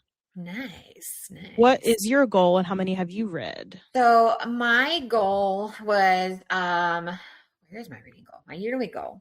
My yearly goal is 50 because I set it lower this year. And I did that on purpose because you and I I asked your opinion on helping me set it this year. And I was like, look, I'm trying to get back into my career. I'm moving. I don't know what to do. And you said, be reasonable. And I said, okay, I'll be reasonable. So I set it at 50 and I currently have finished 36 books. So according to this, I'm actually on goal to, if I continue down this trajectory, finish in August. Okay. Or, yeah. I don't know if that will happen though, because Miranda brain be mush. I was about to say, you've slowed down quite a bit. I have, well, and I honestly haven't updated either, but I do, yeah, because I have some to add to my actual sheet that you can see. Yeah. But yeah, I have finished technically 37 and I have slowed down a whole lot. So, but I think it'll pick back up a little now that I'm getting my pace. So yeah, I am doing pretty good though, still, even with the steps. I was looking for my phone. It's right here in front of my face. How many 5-star reads have you read? Isn't there a way we can see that on the Fable? I was like, what's the word? What's the word? I think you can just go to your finished list, can't you? Doesn't it show you? Yeah, it shows you your stars. Let me see. You tell everybody while I look, so we don't look weird. I have read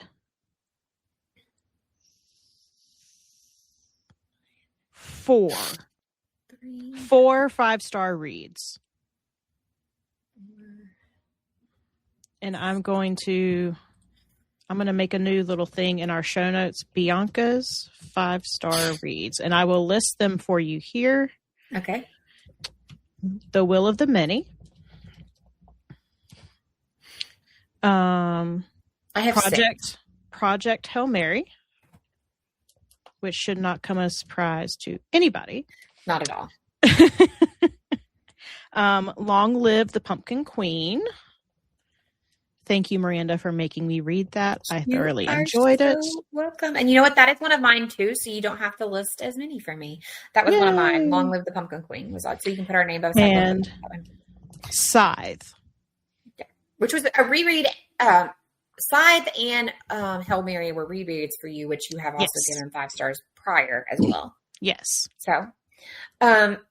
So my first 2 are Long Live the Pumpkin Queen, and then I read Long Live the Pumpkin Queen, the graphic novel, and I gave both of those 5 stars. Then I actually ordered, I don't know if I talked about this on here, but I talked about it on our TikTok. I got, I've been doing once a month ordering from a random indie author on TikTok Shop, and I got a poetry book from Draeko Campbell called Breaking Without Sound, and I gave it 5 stars as well. Then, of course, I got my ARC, my advanced copy of A Parade of Horribles, Dungeon Crawler Carl Book 8 by Matt Diniman, and I gave it 5 stars.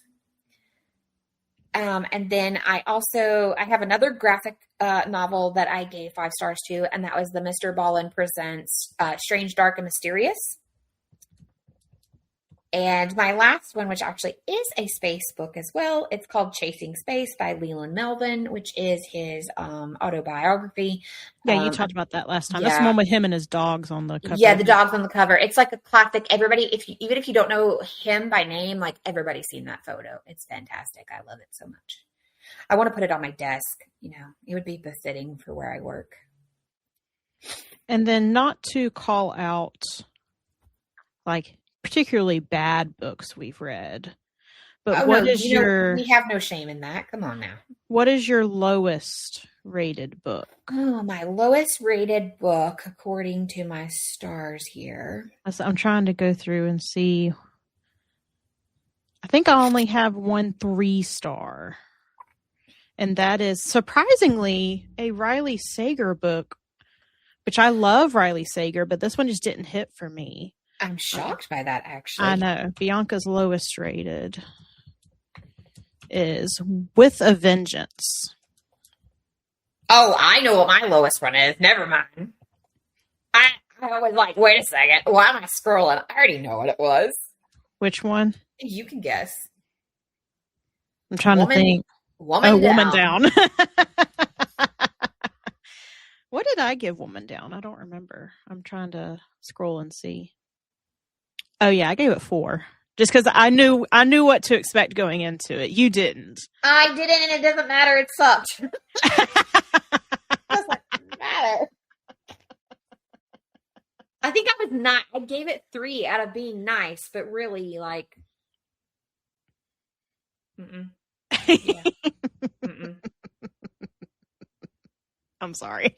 Like, it was so bad that and it was the first Colleen I had read in several years. It was so bad. Colleen, I've met you in person. You're so sweet. I probably won't be buying another one. To be fair, hold on. To be fair, that was not a new story or concept. It was several years old. She has published other things since writing that short story. She has, but it was like fully. She took a short story and like edited it and fully fleshed it and made this book. Yeah. And I was so excited because I thought we were going to listen. I know people have thoughts and feelings on Verity. I liked Verity. I don't care what you say. I liked it. I enjoyed it. I thought we were getting another Verity, and no. I could have told you that. If you would like to go listen, Bianca and I have an entire episode dedicated to that. Or actually, it wasn't dedicated to that. I think we took a chunk of the episode. Well, we talked about it so much, you might as well have been. But we took a chunk of an episode. I want to say it was back in January, February-ish. Yeah, somewhere around in there. This year, because it is a book that came out this year. And I think it was February. I think it was as well. And we kind of like dogged on this book for I don't know how many minutes. If you would like to go listen to that. Oh. Now back to our regularly scheduled. It was part of it. You asked. Listen, you opened yourself up to that. Going to our regularly scheduled recent reads and acquisitions. Oh, I have to show you since we're there. Yeah. Show and tell time. I did not behave. Good Lord, Miranda. Okay, so last episode you were bragging that you did not buy anything. And that's 1, 2, 3, 4, 5, 6, 7, 8, 9, 10, 11? Is that 11? Hang on. 1, 2, 3, 4, 5, 6, 7, 8, 9, 10, 11. Yes, it's 11 books. Oh, Miranda. In my defense, I got a big girl job again.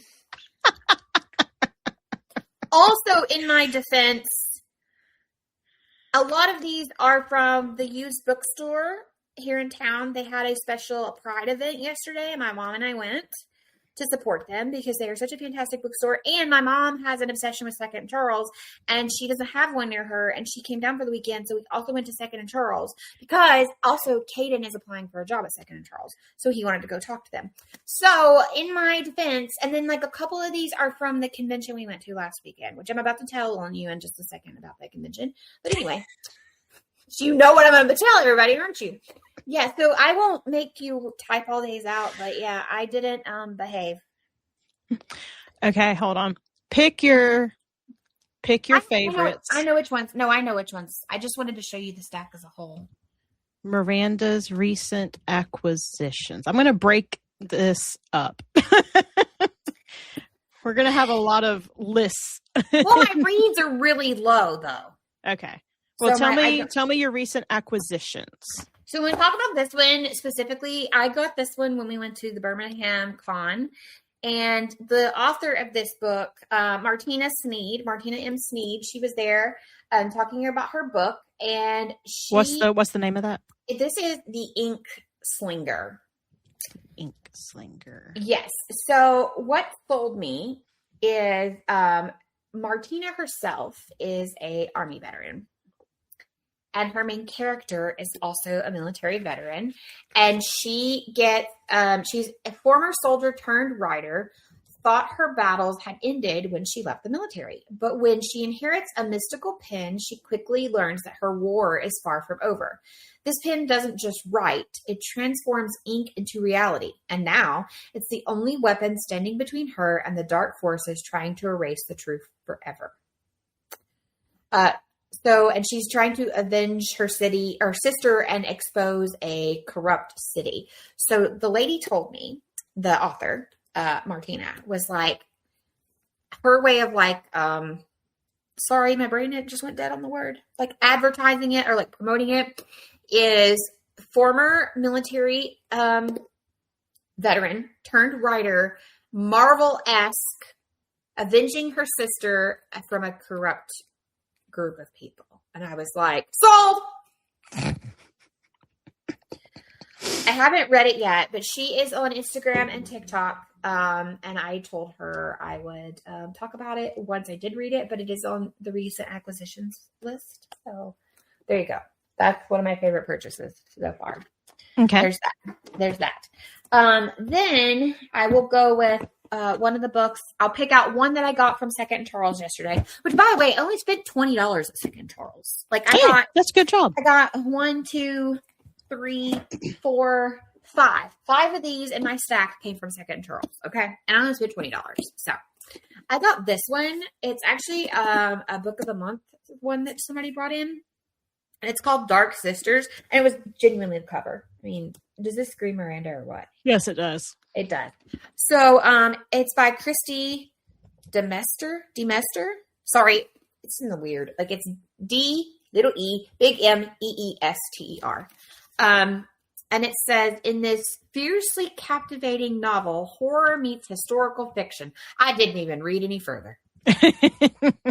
But it says, when a curse bridges generations, binding the fates of 3 women, Anne Bolton, a healer facing persecution for witchcraft, bargains with a dark entity for protection, but the fire she unleashes will reverberate for centuries. Mary Shepherd, a picture-perfect wife and suffocating community, falls for Sharon and begins a forbidden love that could destroy them both. And Camilla, the rebellious daughter of a preacher, defies conformist expectations to uncover an ancient power as her father's flock spirals into crisis. 3 women, 3 centuries, one legacy of fury, love, and a power that refuses to die. And it kind of gave me, when I finished reading the whole thing, I kind of was thinking of, oh my gosh, Wayward. Yeah. It kind of made me think, because it's also 3 generations in Wayward. Yeah. I'm really into this, very excited. And it's not like super long. It's like 320 pages. So that I'll talk about that one too. And then I'll pick one from All In Books, and that, like, then I'll be done. Okay. So I got 1, 2, 3, 4 from All In Books, and I also only spent $18. So there's that. So this one, it's called 3 Times Removed, and it's by M.K. Jones, and it's Family Secrets Will Resurface. And this is apparently like a series. It's called The Maze Investigations Genealogy Detectives Book 1. I'd never heard of this series before, but it was like $5 for this book. So I was like, let's go. Widowed in a tragic accident, Maggie Gilbert returns to her Welsh hometown to reset life for herself and her children. Intending to spend a year at home, she occupies her time researching her family history, where she uncovers a series of strange coincidences and dark mysteries. Her research reveals 2 stories of a child who drowned and another who disappeared, stories that begin to haunt her. What is the connection between the missing child and her daughter? How can the past be reaching into the present? With a fellow genealogist, Maggie must find the answer to the ancestral mysteries to break the link in the past that looms over her family. So, Okay. I'm on a kick. You couldn't tell. That one and the Dark Sisters, they have similar covers. Like they have feature that, black they do and have white. vibes. Yeah. Yeah. They have vibes for sure. Yeah. Yeah. I didn't even think about that. And I bought them within a couple hours each other, and I didn't even think about that. Yeah. So those are my top 3 out of the 11 that I purchased. Okay. But I'm going to tell them you really quickly because I. No. Hold on. Let me set the scene. Let me set the scene. So we were having a conversation about something else. Well, last Saturday, I was Yes. texting Miranda with some tea that I had. I was like, Miranda, here's what's going on. And we were having a conversation about something else. Yeah. And then you said, well, we're actually going to this con. Yeah. So we transitioned from the tea part of our conversation to talking about what they're going to do at the con. I will say, coincidentally weird how that looped back around. That's all I'm going to say. Yeah. Yeah. Okay. We'll leave it at that. And I was like, oh, well, who else going to be there? And you were listing off all these people. Yeah, because I was like, Kaden wants to meet people. And you were like, oh, who? And I told you. Well, list the people. Okay. So I was telling you that Kaden wanted to meet Nick Castle, which I knew that you might not know that one because most people don't know. That's the original Michael Myers. I said Matt Ryan. I forget who I told you because I didn't tell you like everybody he wanted to meet. And now like we talk a lot, so I don't know if I can get back there. That sounds horrible. Listen, guys, we really do love each other in real life. She really is my bestie. So, okay. Oh, it's right here. It's right here. Okay. Oh, yeah. It's not as far back as I. Oh, yeah. Because then I was telling you, hey, I'm going to go watch the back rooms. And you're like, yes, you're going to go watch the back I know. I was like, what? Okay. So I tell her, Nick Castle, he was Michael Myers. Matt Ryan and Scott Inez, he's Scooby-Doo. I said, then if the line isn't a disaster, Kaden wants to meet Danny Trejo. And she goes, I know Danny. And I was like, okay, cool. No. I don't know how many. The whole minute goes by. 1 whole minute. And she goes, only because of Spy Kids.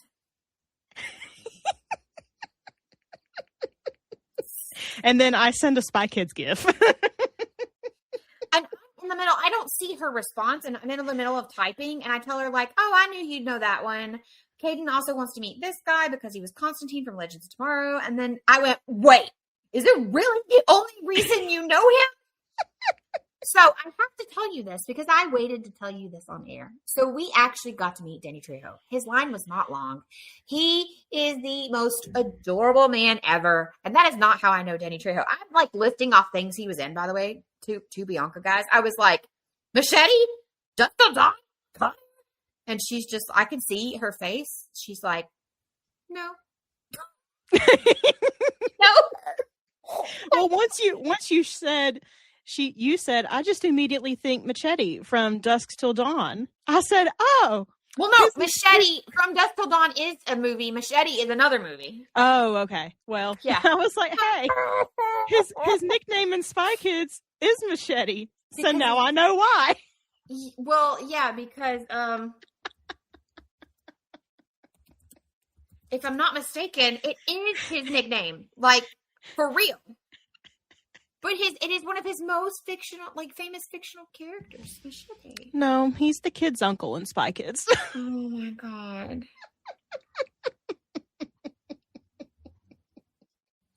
Anyway, so he is such a sweet man. He was telling Caden a story about him and Mike Tyson, and he was like shaking his hand. He was so sweet, and we met him, and he was talking to him, and I was like, I have to tell you. Am I famous now?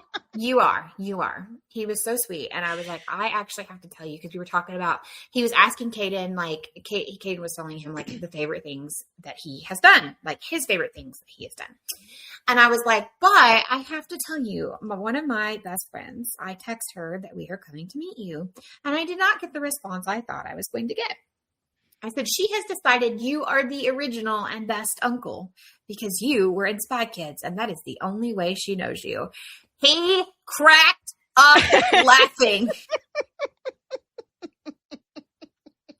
And he said something along the lines of, well, you got to reach everybody somehow.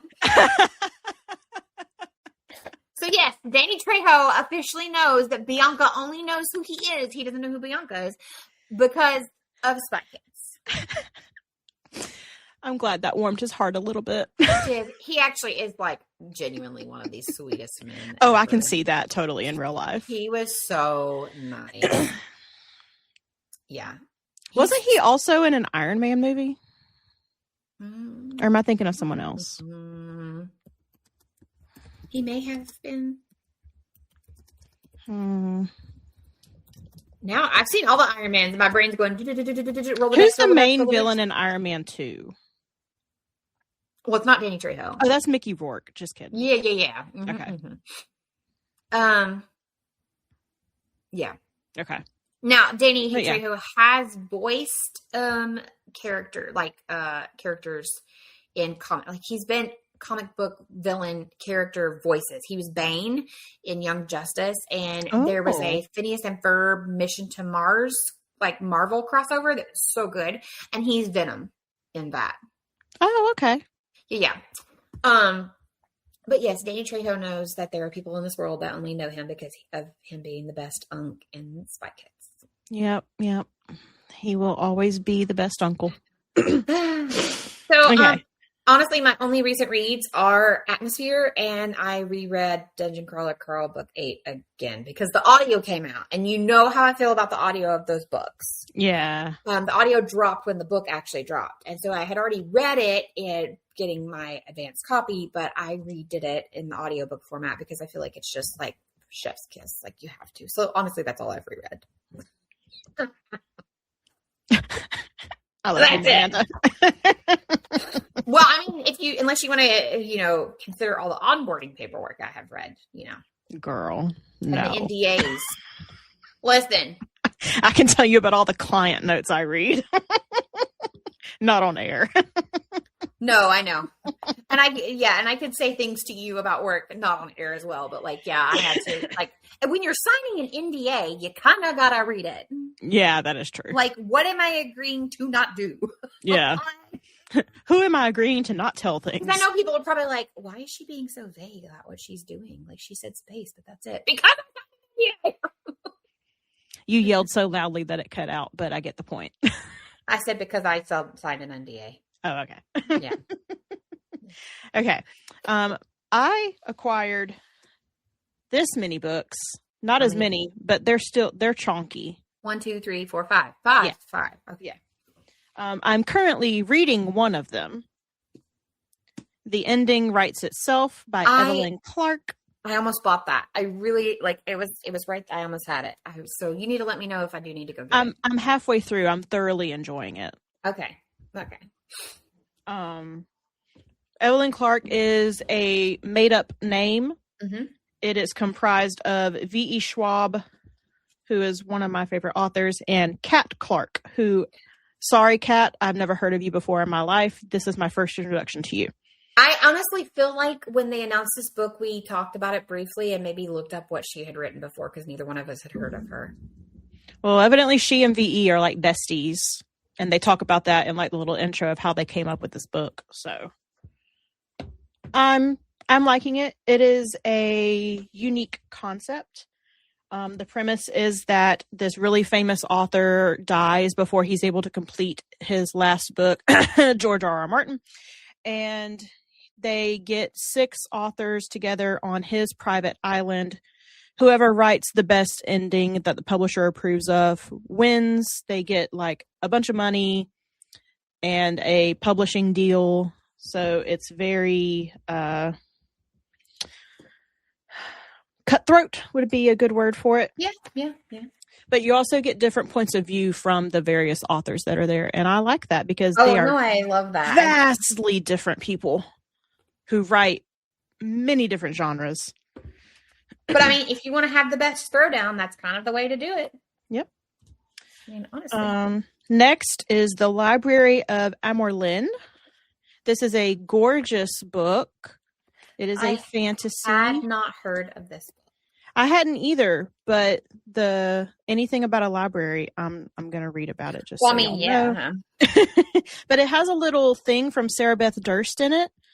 A recommendation, whatever you want to call that. It's a stunning, absorbing, and timely tale about a wondrous library, magical beasts, and a con woman with both everything and nothing to lose. I'm in. And then the end pages are drawings of different mythical creatures. Ooh, I love that. I do too. This looks so good. Next, The Once and Future Queen by Paula Lafferty. I've picked it up and put it down and picked it up and put it down. Like, not started it, but like I keep like thinking about it. Like, yeah, this is a retelling of Queen Guinevere. Yeah. And once again, beautiful end pages. It is. The book itself is like gorgeous. And I love a Guinevere story, so I do too. I just really love retellings, honestly. Next is Antique by Scythe Penich. This is a signed copy. This is a like a cozy mystery type thing. One woman searches for magic in a most uncommon place. I think when you shared the picture of that, I was like, I have never heard of this book. Like, I haven't either, but I was like, it's a signed copy, and the little synopsis is very intriguing. The author signed it with "What is your Grail?" And it's actually signed Paul. Like, he crossed out Seth's name and wrote Paul. So I'm very intrigued by that. Is there any sort of, have you tried to Google this and see if there's any sort of story to this? Not yet. I'm going to see, how do you spell the last name again? Panitch. Okay. What does the Google say? I just found a hidden bookmark in here. Here's Seth. Here's what he looks like.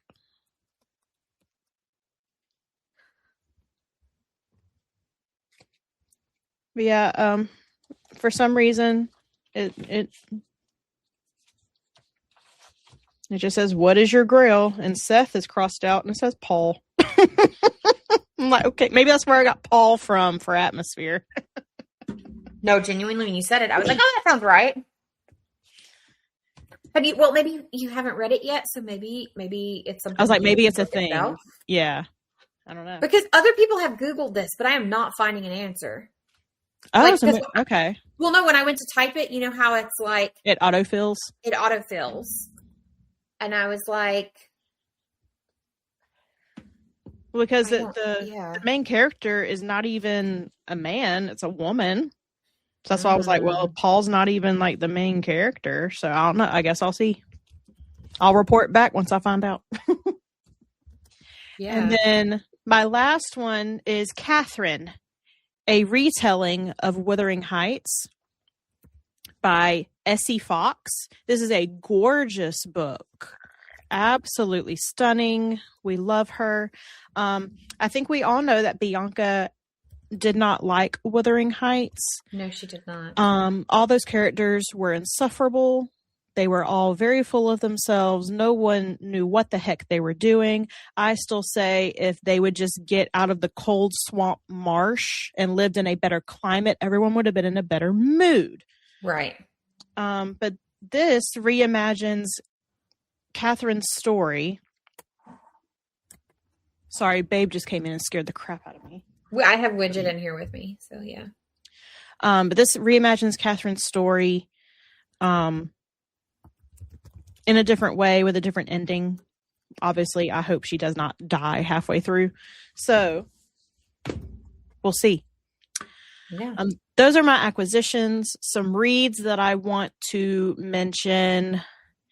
I have continued my Cassandra Clare read. I read City of Ashes. At some point I will do that. This was the Immortal Instruments number 2. I gave it 3 stars. I think I gave it 3.5 on Fable. So far, I'm not really liking the Mortal Instruments trilogy.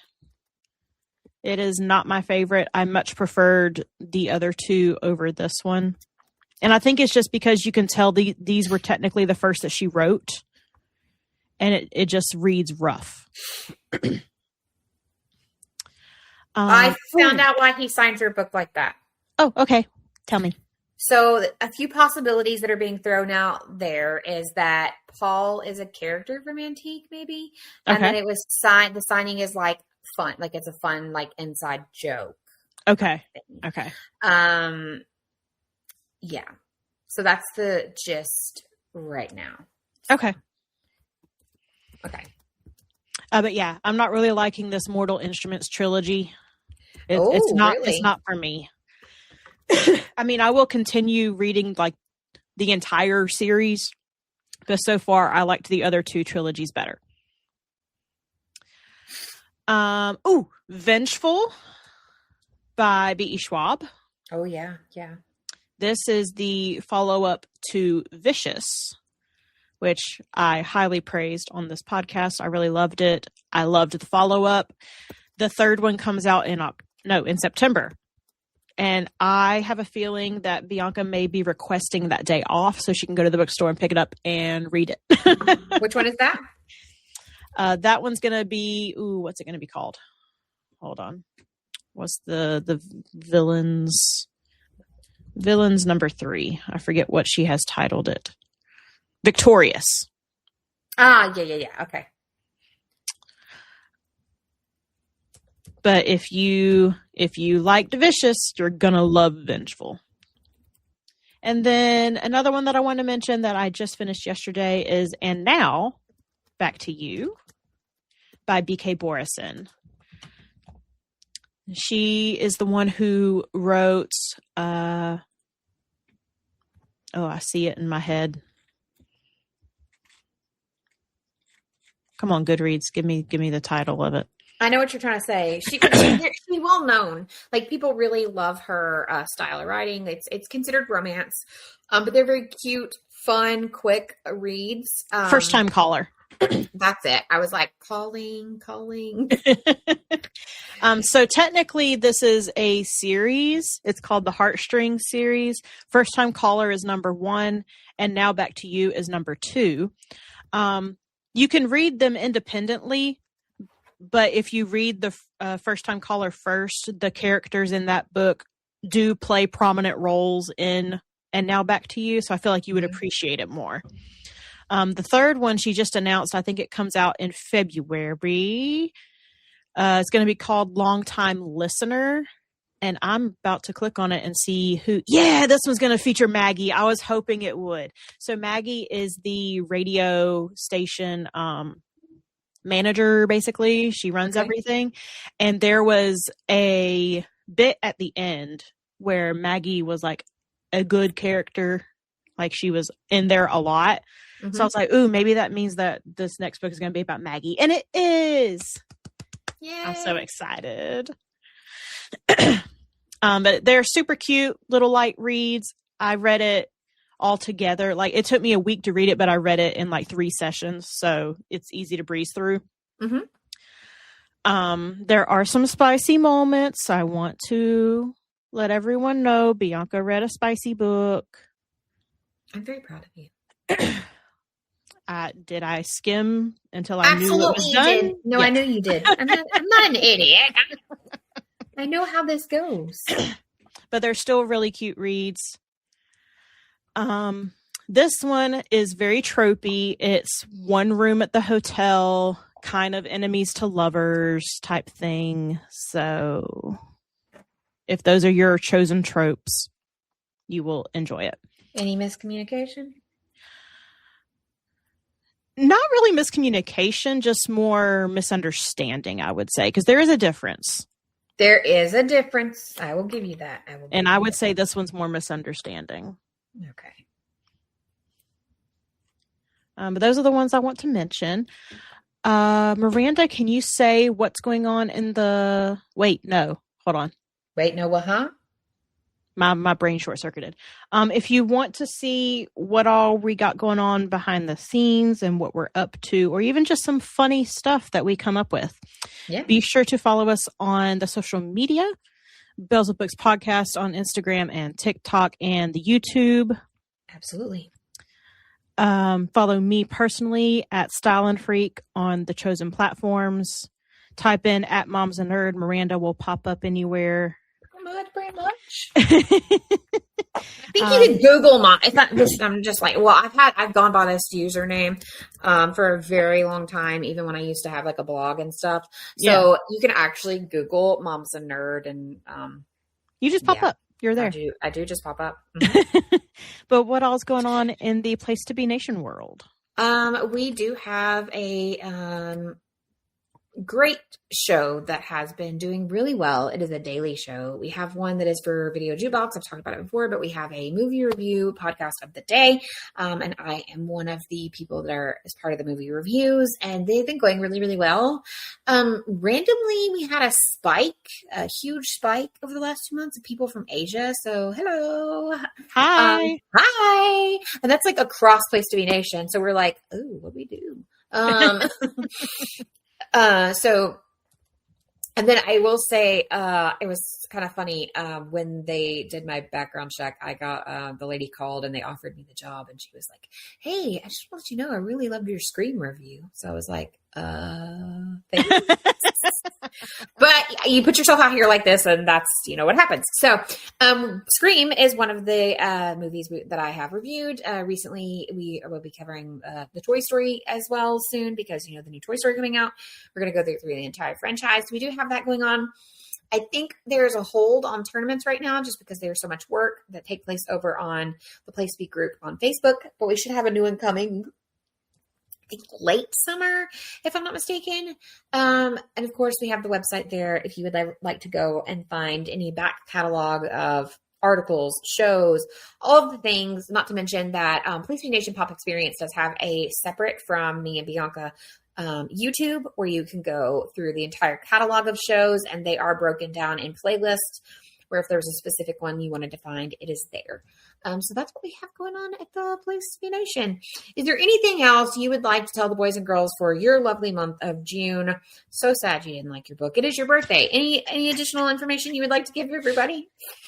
I'm very much looking forward to next month because we are going Summerween. So we are going to choose some horror / thriller / supernatural things to bring your way. We are. And I'm very excited because as of right now, unless we pivot, and I don't see that happening, we are going at this from different angles, but staying within the Summerween category because if you don't know this about me, Summerween is a true holiday in my heart, and I love it so much. My dark, spooky heart, as I sit here in my Beetlejuice shirt in the middle of June. I am so excited to be doing this one with Bianca, and was so glad that she was willing to go. And we are going to be going in slightly different directions, which I can't wait to be part of our discussion because I think it's going to be great. And then I'm hoping in August as well, we'll go ahead and give you a sneak peek that maybe you'll come back and join us then with some tinfoil hats. We'll see. But until then, if you choose to go into the atmosphere, please do, or you want to stay grounded and bring in the pumpkins early. Either way, please keep reading.